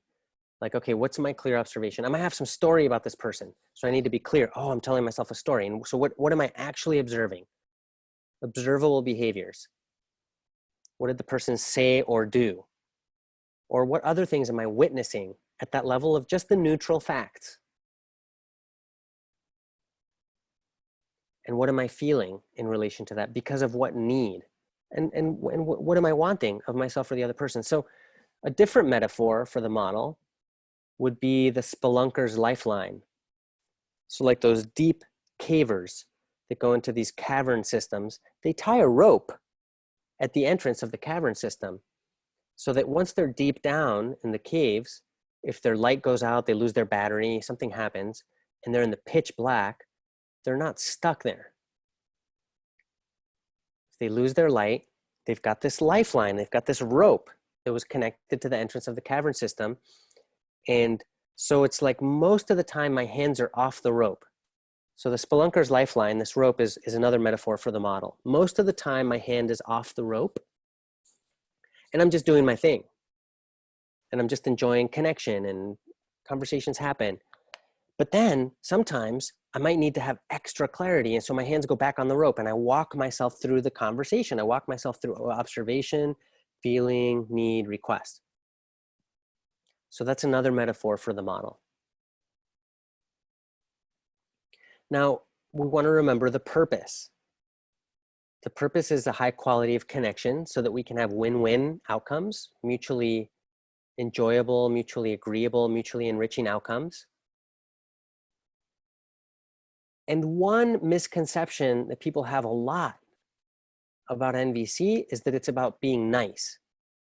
And it's absolutely not about being nice. It's about being real in a way that's also compassionate. So NVC as a set of tools really helps me live more consciously, more intentionally, and more purposefully. So I have more ease in my life. I enjoy my relationships more. I get to have empathy and honesty, not just be on one side or the other. I get to have autonomy and interdependence. Different words for that would be agency and communion. I get to have both. And I get to have interpersonal effectiveness. Now, how this fits into the Kalapa is interesting because I think it was my second workshop with Marshall Rosenberg that I realized that global issues like climate change, global issues like species extinction, global issues like global pandemics, we're going to be more effective as humans in handling these if we develop high-level skills in collaboration and cooperation. So I saw that right away, that we're not going to solve these big issues if we're constantly fighting about it or constantly going to court and also trying to fix things through legislation, because even though that's important, I don't want to take away the value of the legal frameworks that are very, very important. But if the consciousness isn't there culturally, then the next election, the next administration, they can come in and undo all those things. So how do we get really good at cooperation and collaboration? And also, there's a whole element of NVC and social change. How do I make best use of limited time when I have access to somebody with their hands on the levers of power? There's lots of definitions for social change, and I like most of the ones I've seen, and I operate with several. If you saw the integral framework in the north of the Kalapa, there's a very important there's a very important role for the integral framework. From an NVC perspective, one version of social change is that social change is any given number of giraffe conversations, any given number of NVC conversations. If I want to see certain changes happen, how do I gain access to the person who has the power to make those changes? And that can involve many conversations just to gain access. And once I gain access, how do I make best use of that limited time, of a limited conversation? So this is the classical NVC model. It's just two halves, four components. There's key distinctions for each of the four components. And we use this both in honesty and in empathy. And I mentioned that the consciousness is really at the core. And so the question is, what is my intention? And also, where am I putting my attention? So remember those three areas from the NVC tree of life? My attention can be in self-connection, my attention can be in expressing myself, or my attention could be in empathically listening. And still within that, where do I put my attention? Am I putting my attention on observations, feelings, needs, and requests, or where? And the intention is so key. I walked into my daughter's room. She's almost 13, but this is back when she was about 10 years old. And I noticed that there was clothing all over the floor. I couldn't see the carpet because of how the clothes basically just covered everything. And I noticed it, and I was a little bit bothered by it, and I wanted her to pick it up. But before I started a conversation with her, I wanted to be clear, what's my intention? Did I just want the room cleaned up, damn it? Even at the expense of the relationship? Was I gonna impose a demand and somehow quote unquote force her through some threat? I love Marshall's insight. He said, I can't make my kids do anything. I can only make them wish they had. Is that the kind of father that I want to be? What's my intention? And I got clear before the conversation. I want to create connection and see if out of the connection we can find a win-win. So I entered the conversation without the intention of getting her to pick up her clothes. I mean, I still wanted that, but I wasn't as attached. That wasn't my ultimate goal. My ultimate goal was to create a connection, to have a conversation so that we could find out, what would be mutually beneficial. And I was able to get really curious. Like, what is it about the clothes on the floor? And could I learn something new? I mean, maybe she would teach me a new way to live. Maybe having your clothes all over the floor is the most wonderful way to live your life. And I've been missing out.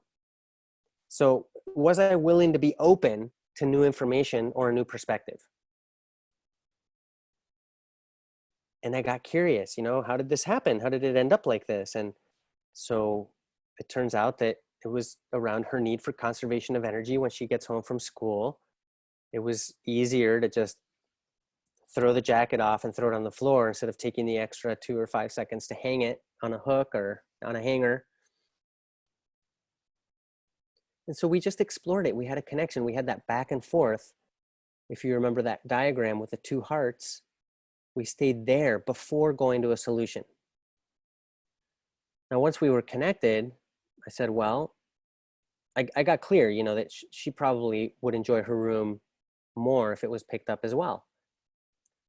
And then she asked me if I would help her do it, and we would do it together. And I checked inside, and that didn't work for me. Because a really valuable insight that I had in the last bunch of years is that I don't actually get to choose my truth. I don't choose what's true for me. I look inside and I'm honest about what I find there. And I looked inside and it didn't work for me to, clean her room with her. But I looked inside and I asked myself, well, what would work? And what I was willing to do was to help her for 5 minutes.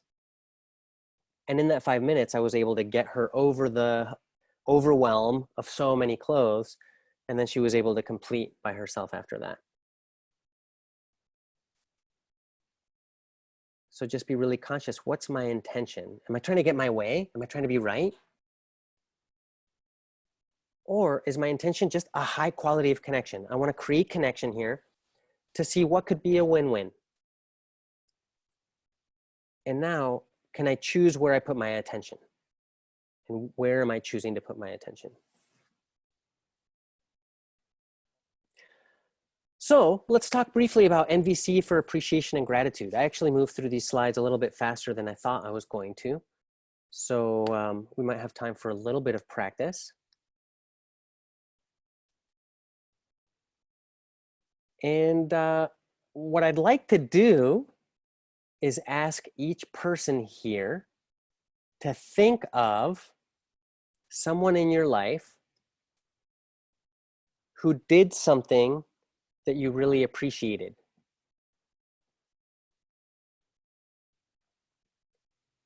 So do it right now. Think of a person in your life and something very specific that they said or did. And you're going to write that down. That would be the observation.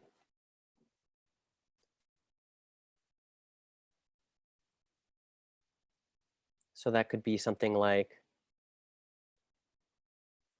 Tess, when you made breakfast for both of us yesterday.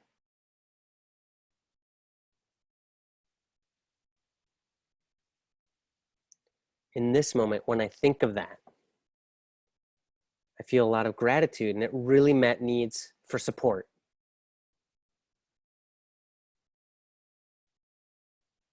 So go ahead and write down specifically what the person said or did, how it contributed to your needs, and how you feel about that. The order is less important. Like I said, these aren't steps. Now, usually our request is that we want the other person to take it in.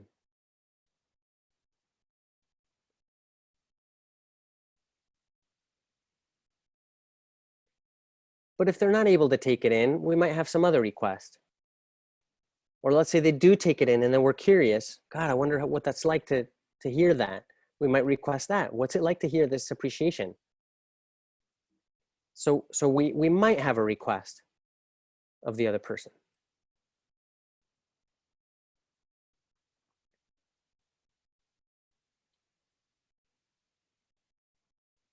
So I do want to talk about next steps. We have most of the next hour open, so we do get to have more dialogue, more Q&A, and hopefully some practice. I'd love to hear what people wrote down as far as your expression of gratitude using NVC. And I did mention the Black Belt 2020. Now, when I talk about NVC and I use the term black belt, it's a tip of the hat to Aikido. Aikido is a martial art of peace. Then the goal in Aikido is to neutralize an attack in a way that preserves the integrity of both parties. So when I say black belt and I'm referring to NVC, it's a little bit of a tip of the hat to this martial art of peace, but it's also because it has the connotation of mastery. And that's where I want to see you. I'd love to see you have your black belt in nonviolent communication. We don't have belts in NVC, but you get the metaphor.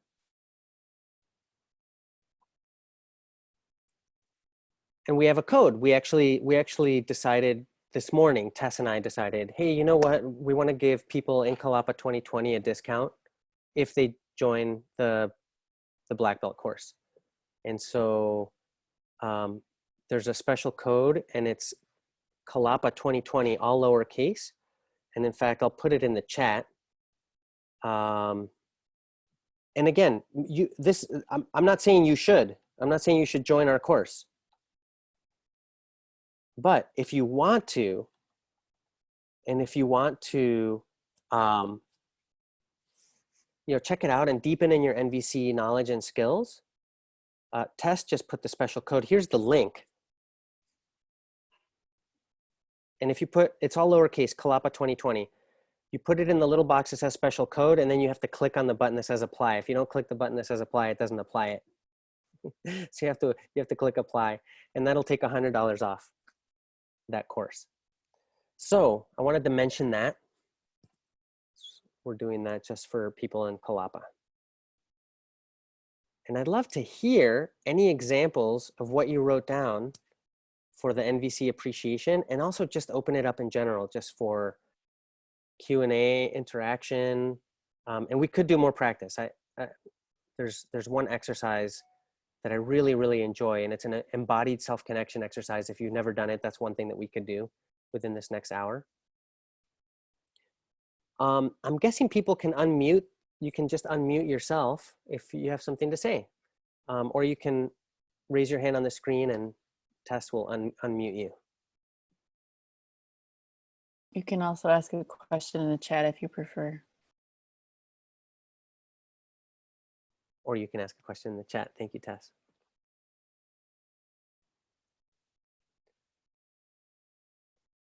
Questions, comments, feedback. This was a super brief intro to NVC.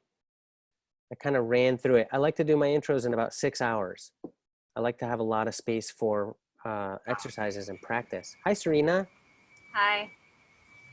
I really appreciated this. I am not new to NVC. I've learned most of what I know from you, and this was a really beautiful and poignant reminder at this time.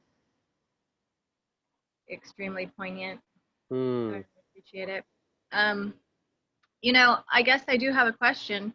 I'm having a hard time the past couple days with all this stuff in the world.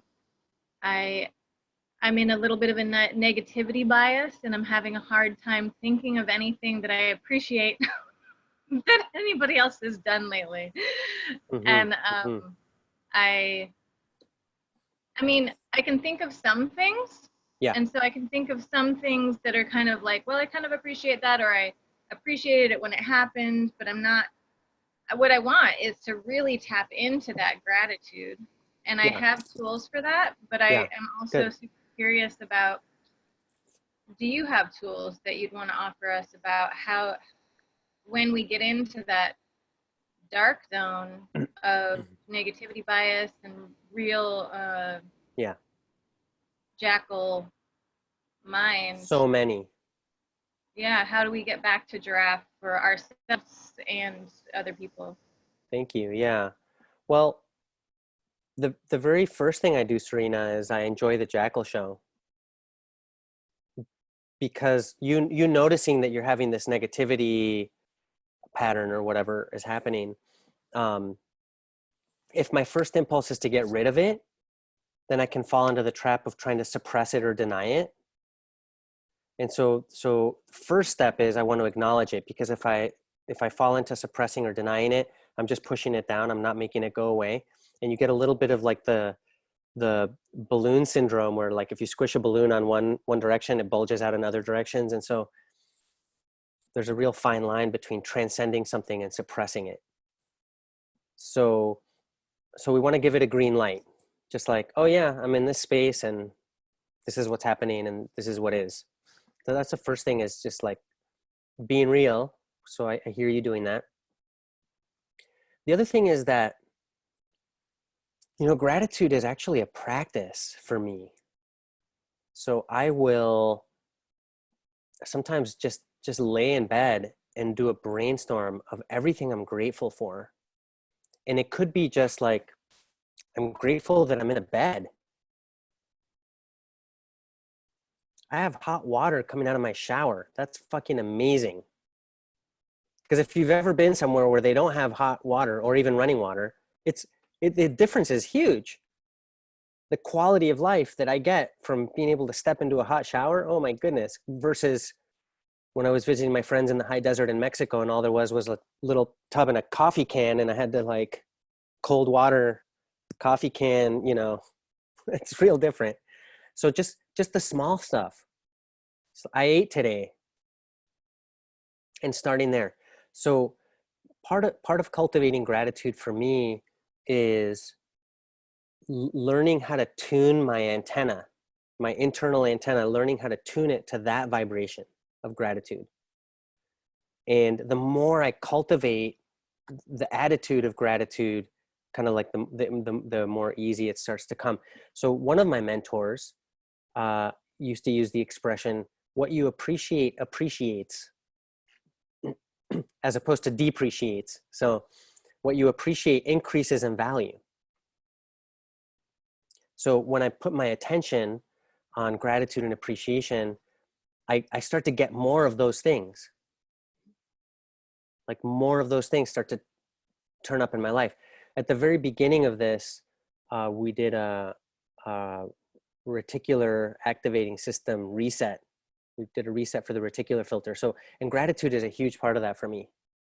Like, what am I paying attention to? Because we might be surrounded with blessings and putting our attention elsewhere. One of my mentors had this really fun rap. He called it the Brilliant Hall. And he said, imagine that you're walking through this hall and it's just full of brilliant colors and amazing, just all these like miraculous things. But then in between the pixels, there's like a dark spot, right? There's like a dark thing in between the spots of brightness.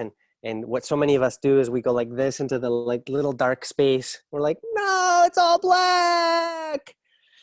Instead of really taking a step back and seeing like all the miraculousness of it. So, one of my gratitude practices comes from in one of Carlos Castaneda's books, Journey to Ixtlan, one of the chapters is titled Using Your Death as an Advisor.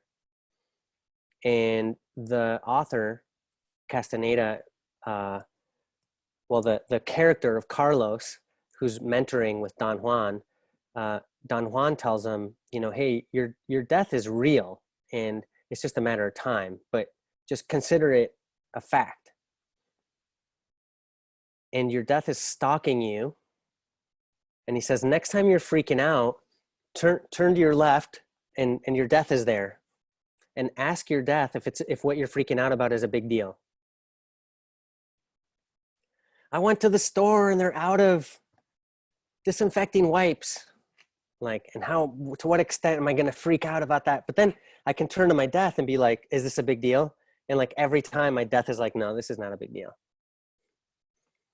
So connecting with my own mortality and making peace with that has made it easier also to connect with gratitude more easily and sort of regularly, because it's such a miracle just to have a body,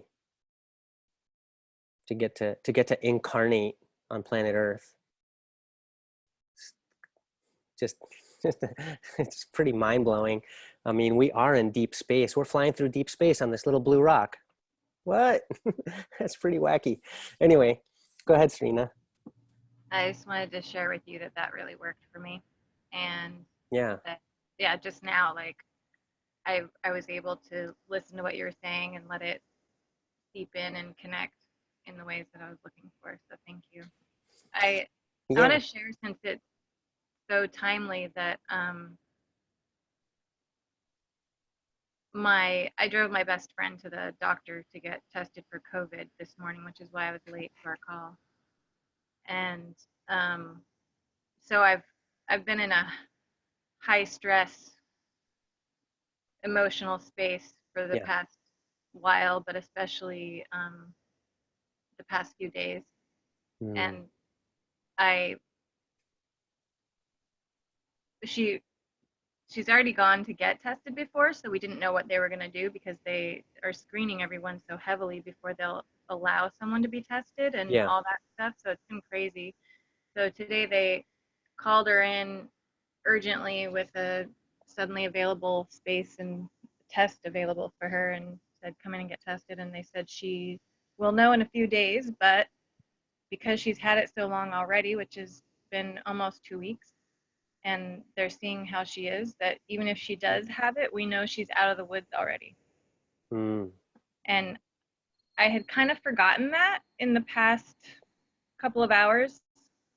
And when you were talking, and I connected to my gratitude and connected to my deep appreciation for all the people who had to come into action to get those tests available, and the doctors who are risking themselves to give the tests, all the many people who've been part of that chain so that she could get tested today.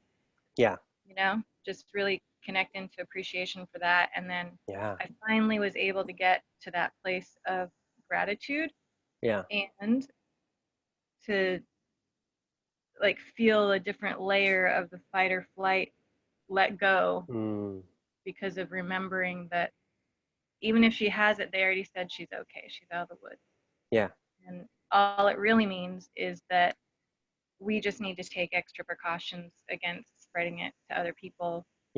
Maybe because she's already had it so long that theoretically it shouldn't be contagious anymore from her. So I just wanted to share that, because thank you. It's so poignant and timely with what's going on. And even in these huge stressors of what we are dealing with today, the tools that you're talking about today and that we're studying today are that got in and really helped. Thank you. You're welcome. Yeah. I there must be some really deep patterns in my family around complaining and blaming others, and because I've got a ton of those, right? And there's a part of my mind that so easily goes into this rut of complaining, or something isn't right, and it's been a real practice for me, a constant training to bring myself to gratitude. And it's even the smallest thing, here's a plate of food, and just thinking about, oh, somebody had to turn on the freezer at the grocery store, or somebody had to, you know, there's somebody who drove it, or somebody. So now the other thing, I'll just say something since we're in COVID-19 times, which is that I want to reframe socially isolating to physically isolating, but socially connecting. So we need to use things like Zoom or the phone, or, you know, like stay connected. Don't let ourselves get isolated. Like physically distance, physically isolate, but socially connect. Martin and then Sandy. Yeah. Thank you, Katrina. So first of all, hi. I haven't been on the former calls, but I've seen all the recordings by now. So this is Martin from Germany. Yeah, Hello. welcome. Welcome, Martin from Germany. Yeah. And I have got a specific question about needs. So Great. with needs, first of all, there's obviously the Plato thing, and one of them is it's not dependent on a person, right? On any specific Right, and person. when Martin says the Plato thing, it's an acronym, PLATO, that we use in NVC, which means a universal need does not refer to a specific person, location, action, time, or object. If it refers to a specific person, location, action, time, or object, it's not a universal need anymore. Like, I need that plate is not a universal need. So go ahead, Martin. Not everyone knows the acronym, so go for it. So that not being dependent on any person, or I'm not sure if it's any person or any specific person. First of all, Specific person. Specific person. Yeah, because you gave an example where somebody said to you, "This was the worst presentation I've ever seen," and you were saying, Well, they made it about me. You're the worst presenter. Yeah. Yeah. And say, you said you want understanding. Yeah. And I've lately talked to an NVC trainer, and she said to me, it was actually Rosenberg who said that sometime, that, you know, sometimes, for example, with the need for respect. Yeah. It's often thought as, if I say I need respect, I actually mean that it's respect from you, from that specific person. Yeah. And then it's not really a need, because it's not something to take from myself. And I felt that self-empowerment sometimes when I've really gotten to that core, and I've really gotten to something that is about me and is not really about anybody else. But I'm still grappling with the distinction, like, what is the real definition here? Is it, when you're saying understanding, is it really that, or do you mean actually you need something from the person, therefore you depend? So how to get there? I don't know. Yeah. Maybe you you know, we can think of needs also as a yearning or a longing. You know, it's the energy that's surging in me in this moment. You know, what is that yearning or that longing? It's interesting because the word respect is a great example of a word that I don't use very much anymore as a need, because sometimes it has a very much of a contraction energy instead of an expansion energy. And it often does have that connotation of from you. And so I use the word consideration sometimes instead of respect, but the other, as a synonym. Now, the other person, if the other person still has any kind of like tendency to have jackal ears, they'll hear anything I say as a criticism or a. Now, sometimes what happens, Martin, is that there's like needs that are more on the surface, and then there's like deeper needs. So for example, if I say I have a need for acceptance, we can think of that as a universal human need. But I had this insight once at a meditation course where I realized that underneath this desire that I had for acceptance was self-acceptance. Like I wanted, like if other people thought I was cool, then I must be cool. But if other people thought I was an asshole, like I needed to, there's something wrong with me. And so underneath my desire for acceptance from other people was self-acceptance. And so that's where we get to peel the layers of the onion and go deeper, but there's also a limitation in language, because the word needs is trying to point to something that's in essence not necessarily verbal. And there's a big paradox around needs. So I'm not sure if I'm answering your question. I just want to check at this point.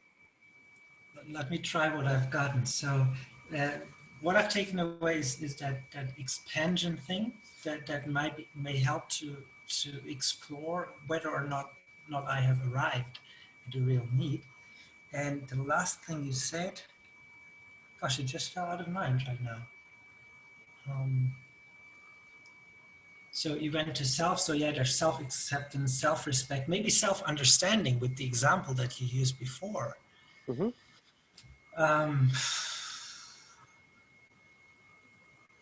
I guess what I'm looking for is really is a distinction and this expansion things and getting to, well, just not being dependent. Maybe that's the criteria I'd like to have.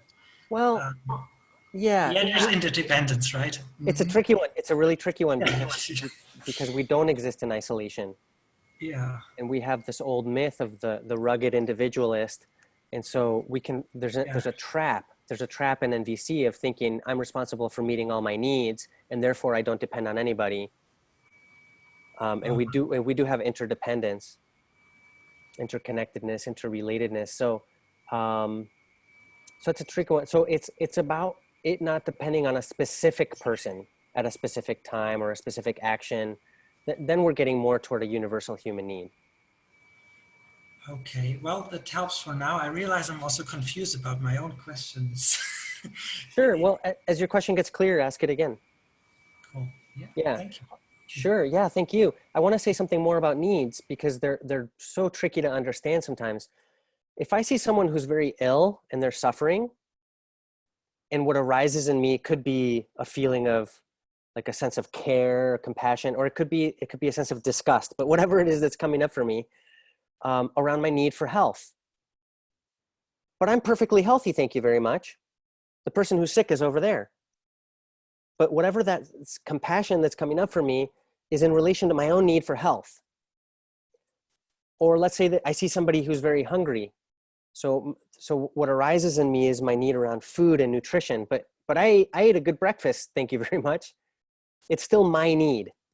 So there's something so I see somebody hitting somebody else and they're not physically safe. And I get really intense about it and my need for safety comes up. It's my need for safety, even if I am physically safe. So I want to describe that. But then there's a paradox here. And the paradox is that at the same time, needs are 100% impersonal. They're impersonal because we all share them. They're universal and they're part of, well, I don't want to get esoteric here, but if you believe in something like a collective consciousness, that might be where they reside. But I'll give you the closest example that I have for what I mean by needs are impersonal is the English language.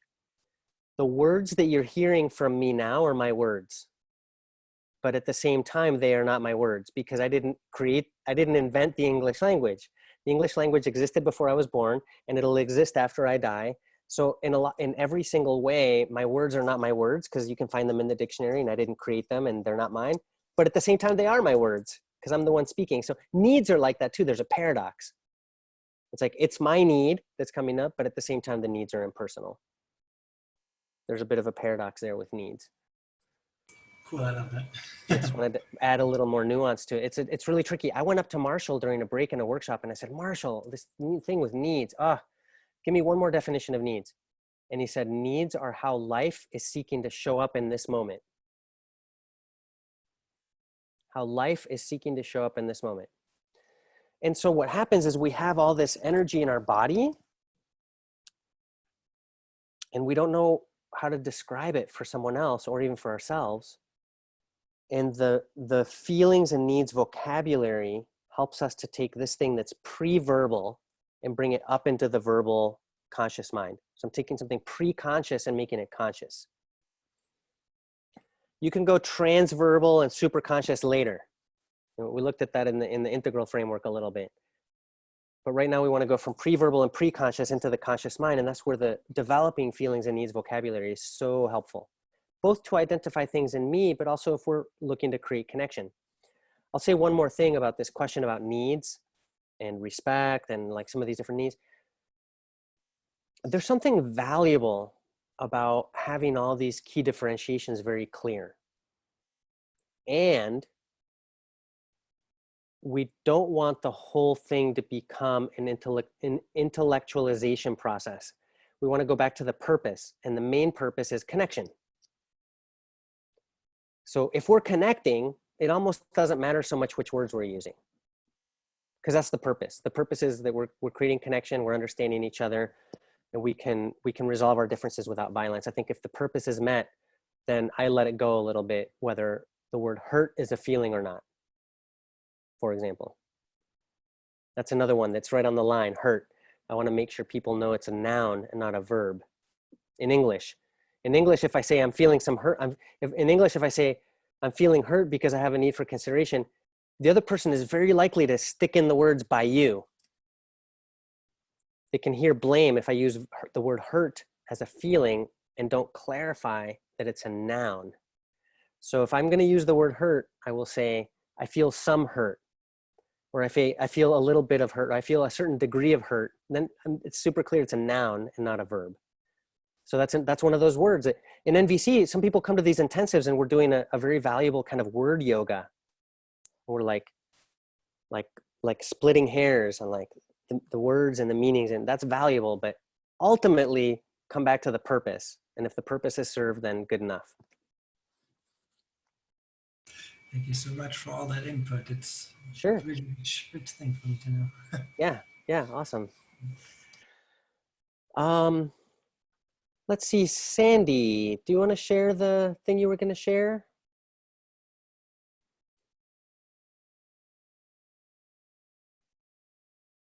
She put it in the notes. Yeah, I see it in the chat, but I wanted to ask her a follow-up question. So I'm grateful that my husband empties and loosens his lunchbox items. But mostly because he is doing something with me after he returns from being gone several days. So I'm hearing a couple different needs. One is the need around connection. He's doing something with me. So that's like, there's this connection need I'm assuming is met. But also the fact that he empties his own lunchbox. Maybe that's consideration, maybe it's care, maybe you value self-responsibility, cleanliness. So that's another way that I work with needs is we have a spectrum of needs where we go from the most universal thing to like the least universal thing. And so some of my colleagues talk about the need. And some people might call it God or spirit or the universe or love, the need. And then from there, it breaks out into universal human needs. And then from there, we go to values. So values are still very important and they're deeply held, but they're not necessarily universal. And then we go to wants and we go to interests, and then we go to wants and desires. And then we go to strategies and eventually positions. So a position is like a calcified strategy. People don't want to move off their position, and usually it's because the needs and the requests are overlapped exactly. And so we think that strategy is our need. But anyway, I just wanted to share that. Sometimes I can talk about needs just in terms of what I value. Like this thing is important to me. Do you go very deeply into that when you do the other course you mentioned, the black belt? We have one session that's focused on needs.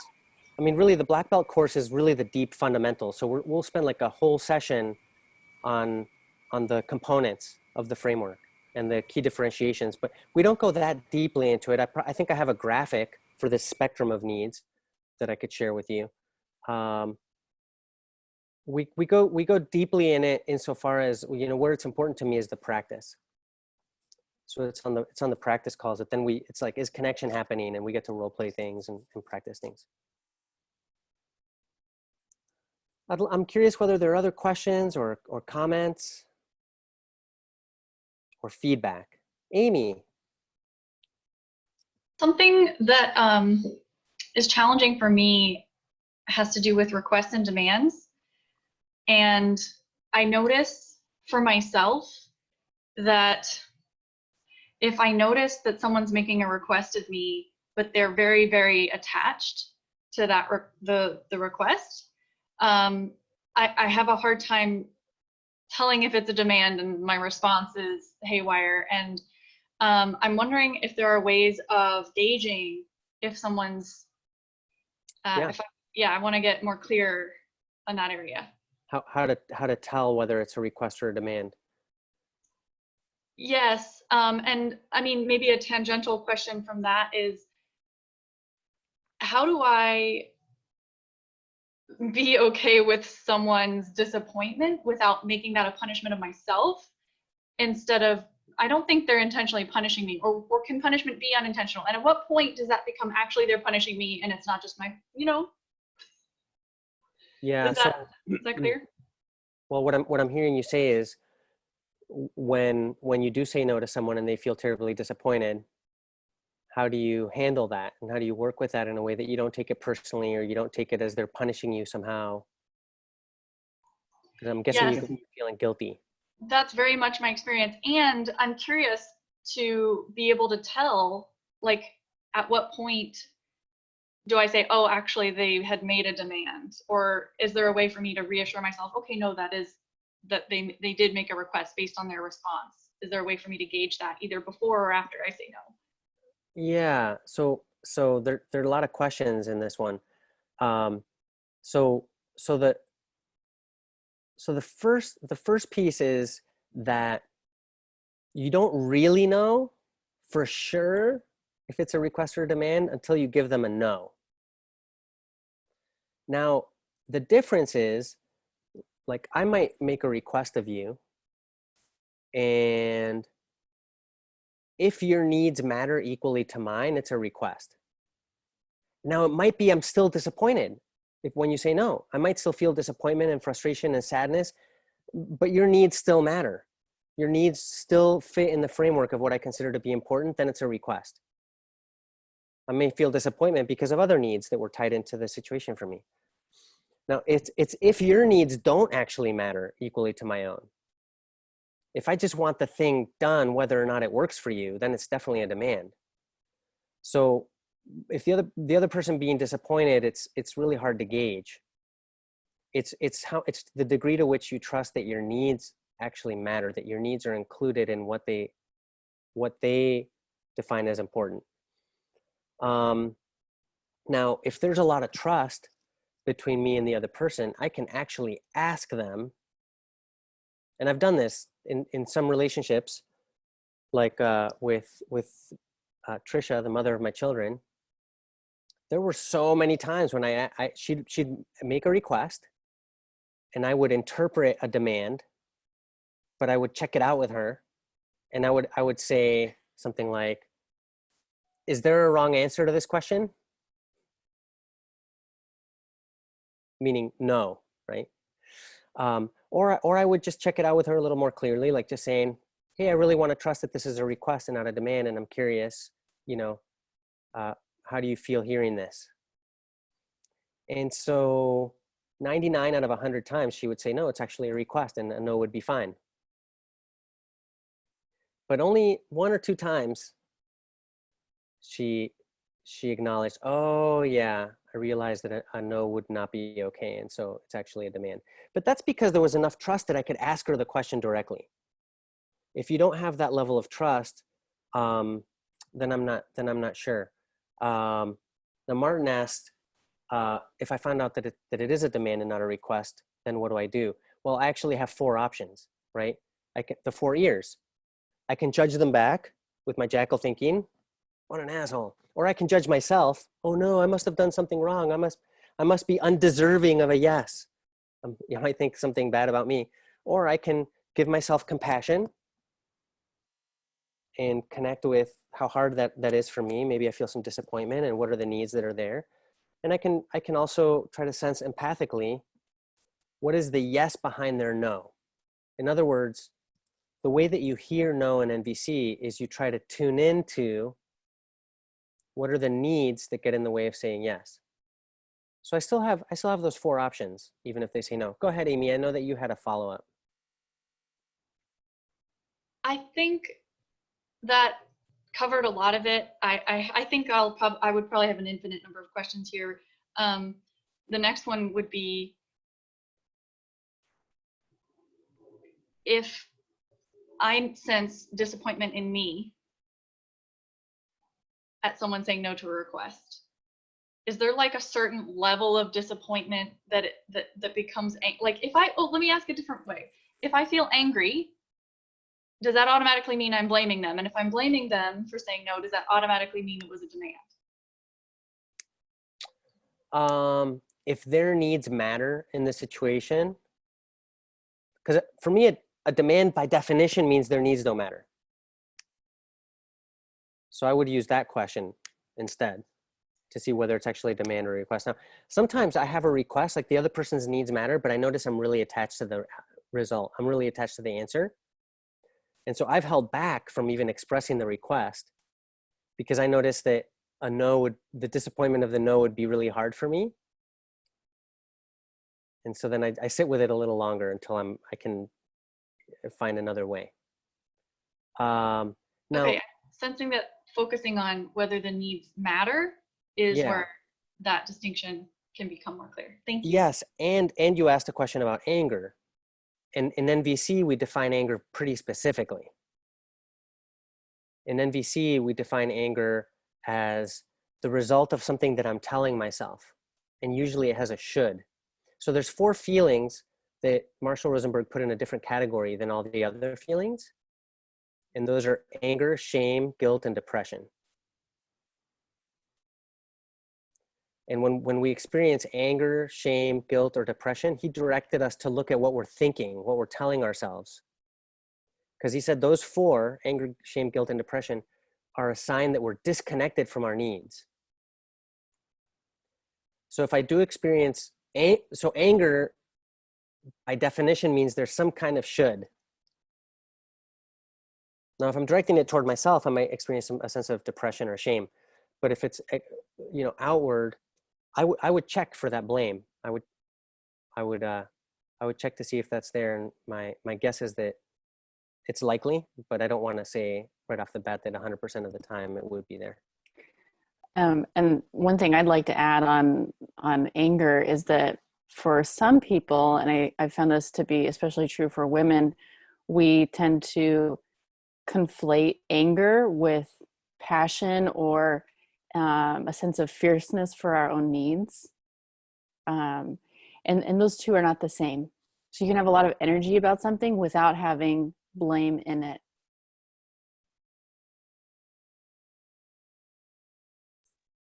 Yeah, super valuable. And that's something that from the privilege of a male-bodied person, I don't often receive that kind of projection from people that if I'm animated or passionate, that somehow that's anger. So that's something, I'm glad you brought it up, Tess.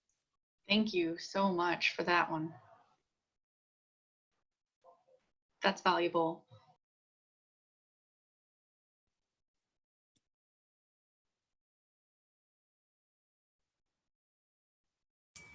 If nobody else is asking a question, I would follow up on that one. Sure. But I don't want to push too much forward. Well, go for it.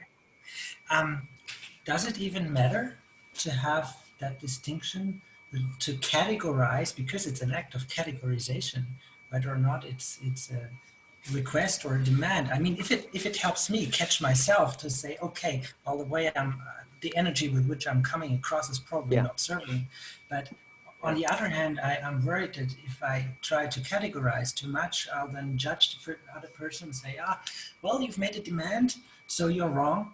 and then that'll disturb the connection, right? and then I'm back in the wrong thinking. Yeah, yeah, yeah. So it's useful to an extent. I think it's useful to an extent, but it's similar to the Buddhist parable, and I'll adapt it. But there's this Buddhist parable of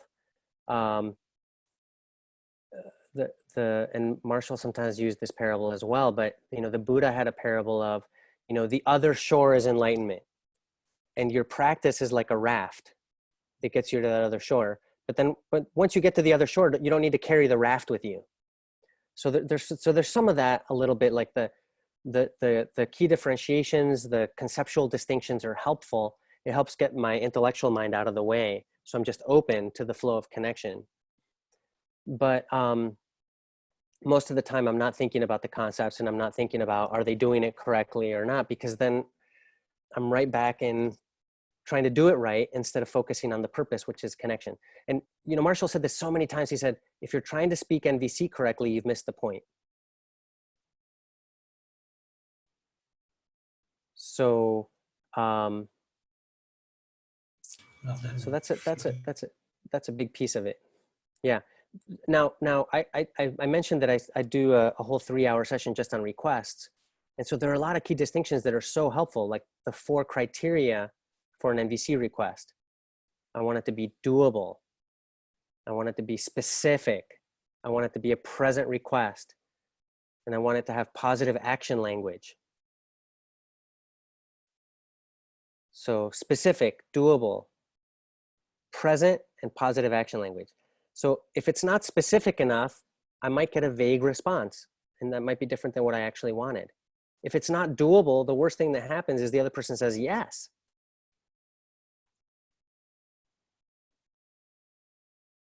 Now, positive action language is, what do I want the person to do instead of not do?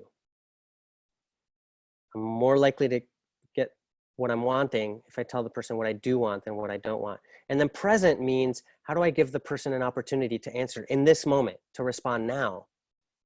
That's what makes it a present request. So those 4 distinctions, I translate those as actionable. So an actionable request would have those 4 criteria. So the concepts are useful for me, because then I can, if a conversation didn't go the way I wanted, I can go back and be like, what happened? Oh, my request wasn't specific enough. Or it wasn't present. So, or it wasn't positive. Like there's a story of a husband and wife, and the husband works a lot. He works all the time, and the wife wants to spend more time with her husband. And so she says, I wish you wouldn't work so much. Well, and so what did he do? He went and started playing more golf with his friends. He did as she asked. So that, not specific enough, not positive action language. Here's another positive action language example. A father with a teenage son, and he says, quit watching so much television. And so the son gets up and he says, you're right, Dad, I'm just gonna go outside and go join a street gang. And the father says, no, come back, let's see what's on the tube. Versus saying something like, hey, when you're done with your show, I'd like you to pick up your book and read that instead. Are you willing to agree to that right now? Positive, doable, present, specific. So in a longer session on request, we go through all kinds of distinctions, like a desire is not a request. Oh, I would really love a glass of water right now. Well, so what? Right? A proposal is not a request. So you see this in groups all the time, where people make a proposal and then they sit back waiting for, see whether somebody jumps on it or not. Anyway, so when somebody makes a proposal, I want to know what request do you have in relation to that proposal? So what I'd like to do is just do a go around and just hear like a takeaway, one takeaway from each person, and that'll conclude our time. And I'll make sure to send out the link with the recording, and I'll send the PDF of today's presentation. I had some slides that had some builds where things were moving, and I don't know how that's going to print out, but I'll fix it if it doesn't look right. And yeah, maybe I'll call on people just in the interest of time, if that's okay. And I'm just going to go like around how I see people on my screen. Now, I do want to briefly mention that we do have our next community building and support call April 17th. And that's 2 hours instead of 3, but it's at the same time, Friday, April 17th. It's 2 hours instead of 3. And then I want to mention again, just that we're offering a discount for Kalapa members to the Black Belt Communication Skills course. And the special code is Kalapa 2020, all lowercase. So if you're willing, let's just start with Don. So one of my favorite things in learning MVC is the distinction between a request and a demand. Because when people ask me for something and I say no and they blow up, it allows me not to take it personally. I can go, oh, there's something deeper here. They're needing something. And it might not have been what they asked for, but it's one of my best learnings. Thank you. Thank you, Don. Let's go to Amy. Yeah, in my time studying NVC, I definitely have intellectualized it. And so through this presentation and the intensive, I've been getting so much more awareness of the consciousness and the way you describe the purpose of NVC without ever even touching OFNR until hours into it is really helpful for me to get a deeper connection to why this resonates with me and how to express that to others, and I'm really getting a deeper sense of the consciousness, the mindset, and the real reason that I'm doing it. So I really deeply appreciate that. Mm-hmm. Yay, thank you. Martin. Yeah. This is like also one of the reasons why I'm taking a course with you is because I know you for focusing very much on like the functions of NVC, on like having connection rather than just, you know, trying to do the steps, stairs, levels, elements. So you actually get the real thing, and you don't get lost in categorizing people and then telling them they're not doing MVC right. So yeah, and I like that go slow to go fast. I've written that down. Connection before solution. That argument that then the solutions are more durable, because I'm sometimes thinking about how to communicate this to others and how do I make clear to them what kind of value this has, not just saying, oh, better do it like this, but why.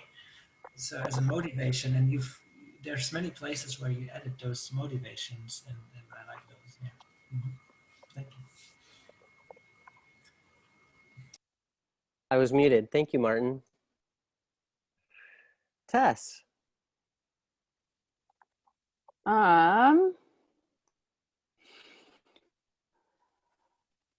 Let's see. I'm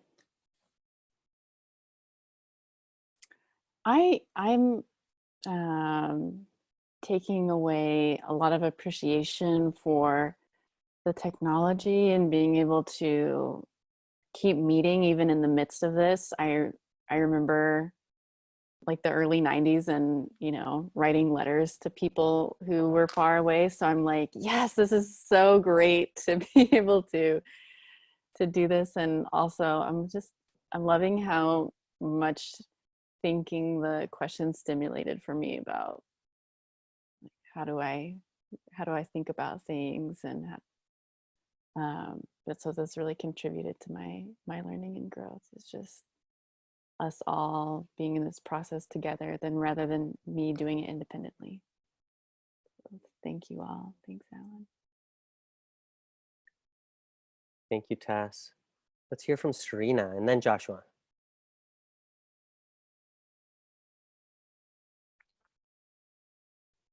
Figuring out my technology here. I'm listening, but the question is, what are we taking away? Yeah, just one takeaway. You There's can a share lot more of- than one if you want. Go I ahead. think the biggest one is really the things that I'm going to combine it. So when you were helping me to tap into gratitude, the things that I really needed was to request of myself a positive, doable, present, specific action to get into gratitude.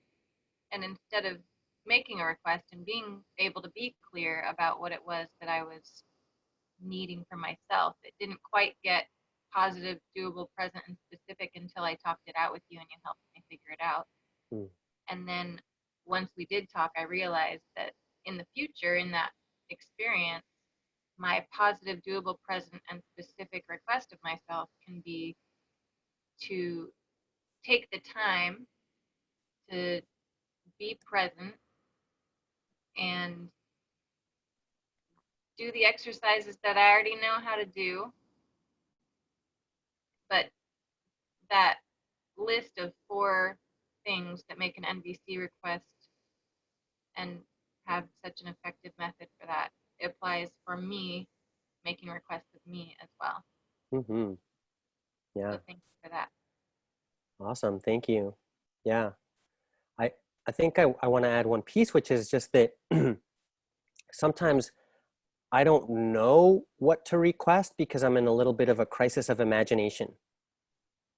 And so I can sometimes come up with a stepping stone request, something that might get me unstuck from the crisis of imagination. So in the past, I've requested of myself to invite some friends over to brainstorm with me other possibilities. So I invite other resources in to help me overcome my stuckness. So that's an example of a stepping stone request. So we can create, sometimes the ultimate thing we're wanting might be 7 conversations down the line, or it might be, many steps down the line. And so as long as I can take a small step forward, that creates movement.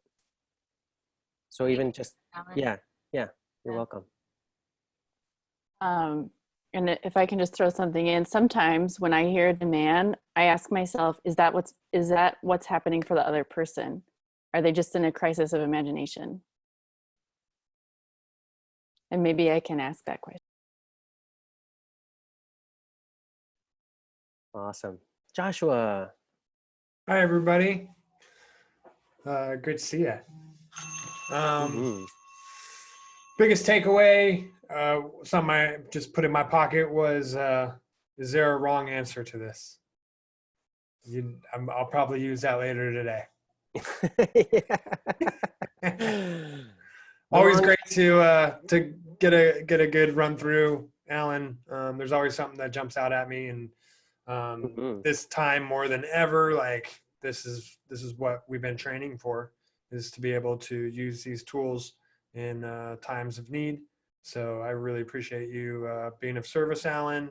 I love seeing people learning and getting familiar with this framework and being able to integrate it in their lives, because I know there's just a ripple going out there from that. And the more connection we can put into our lives, like the easier time we're going to be having through the unforeseeable future. Thanks, Alan. Thank you, Joshua. Appreciate it. Sandy, I know that you wrote it in the chat. Takeaway, go slow to go fast. Stop jumping in to fix something and make a connection first. Thank you, Sandy. I'm assuming that you're otherwise occupied. It was great to have you on the call and to see you. Let's hear from Summer. One takeaway. Oh, my space is unexpectedly shared to the mandate. So I'm replying in chat. I hope to connect more verbally in the future. I love the part about not choosing your truth. That piece spoke to me, as I think I judge my truth as a choice, and it makes it more difficult for me not for me to not say yes to the shoulds that aren't true for me because I assume I can force or change my truth. I felt a sense of freedom with that perception shift. Woohoo! I also relate to the inward jackal, which also gave me a sense of hope for future growth. Thank you. I have a hard stop at 2, but wanted to share and thank everyone for their time. Thank you, Summer. Thanks very much. And I did see your message, Sandy. Thank you.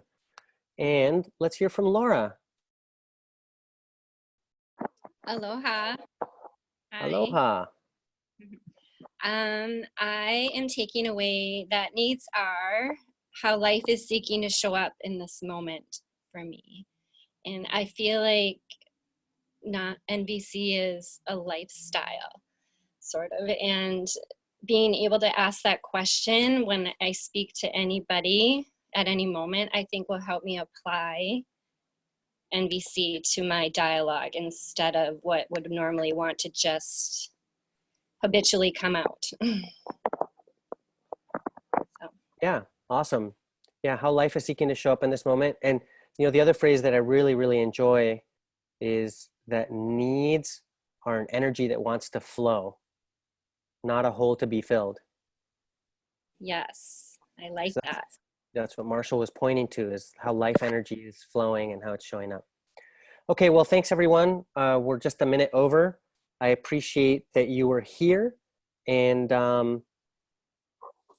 see you April 17th at the Community Building and Support Call, and then our next session, May 15th, and take care.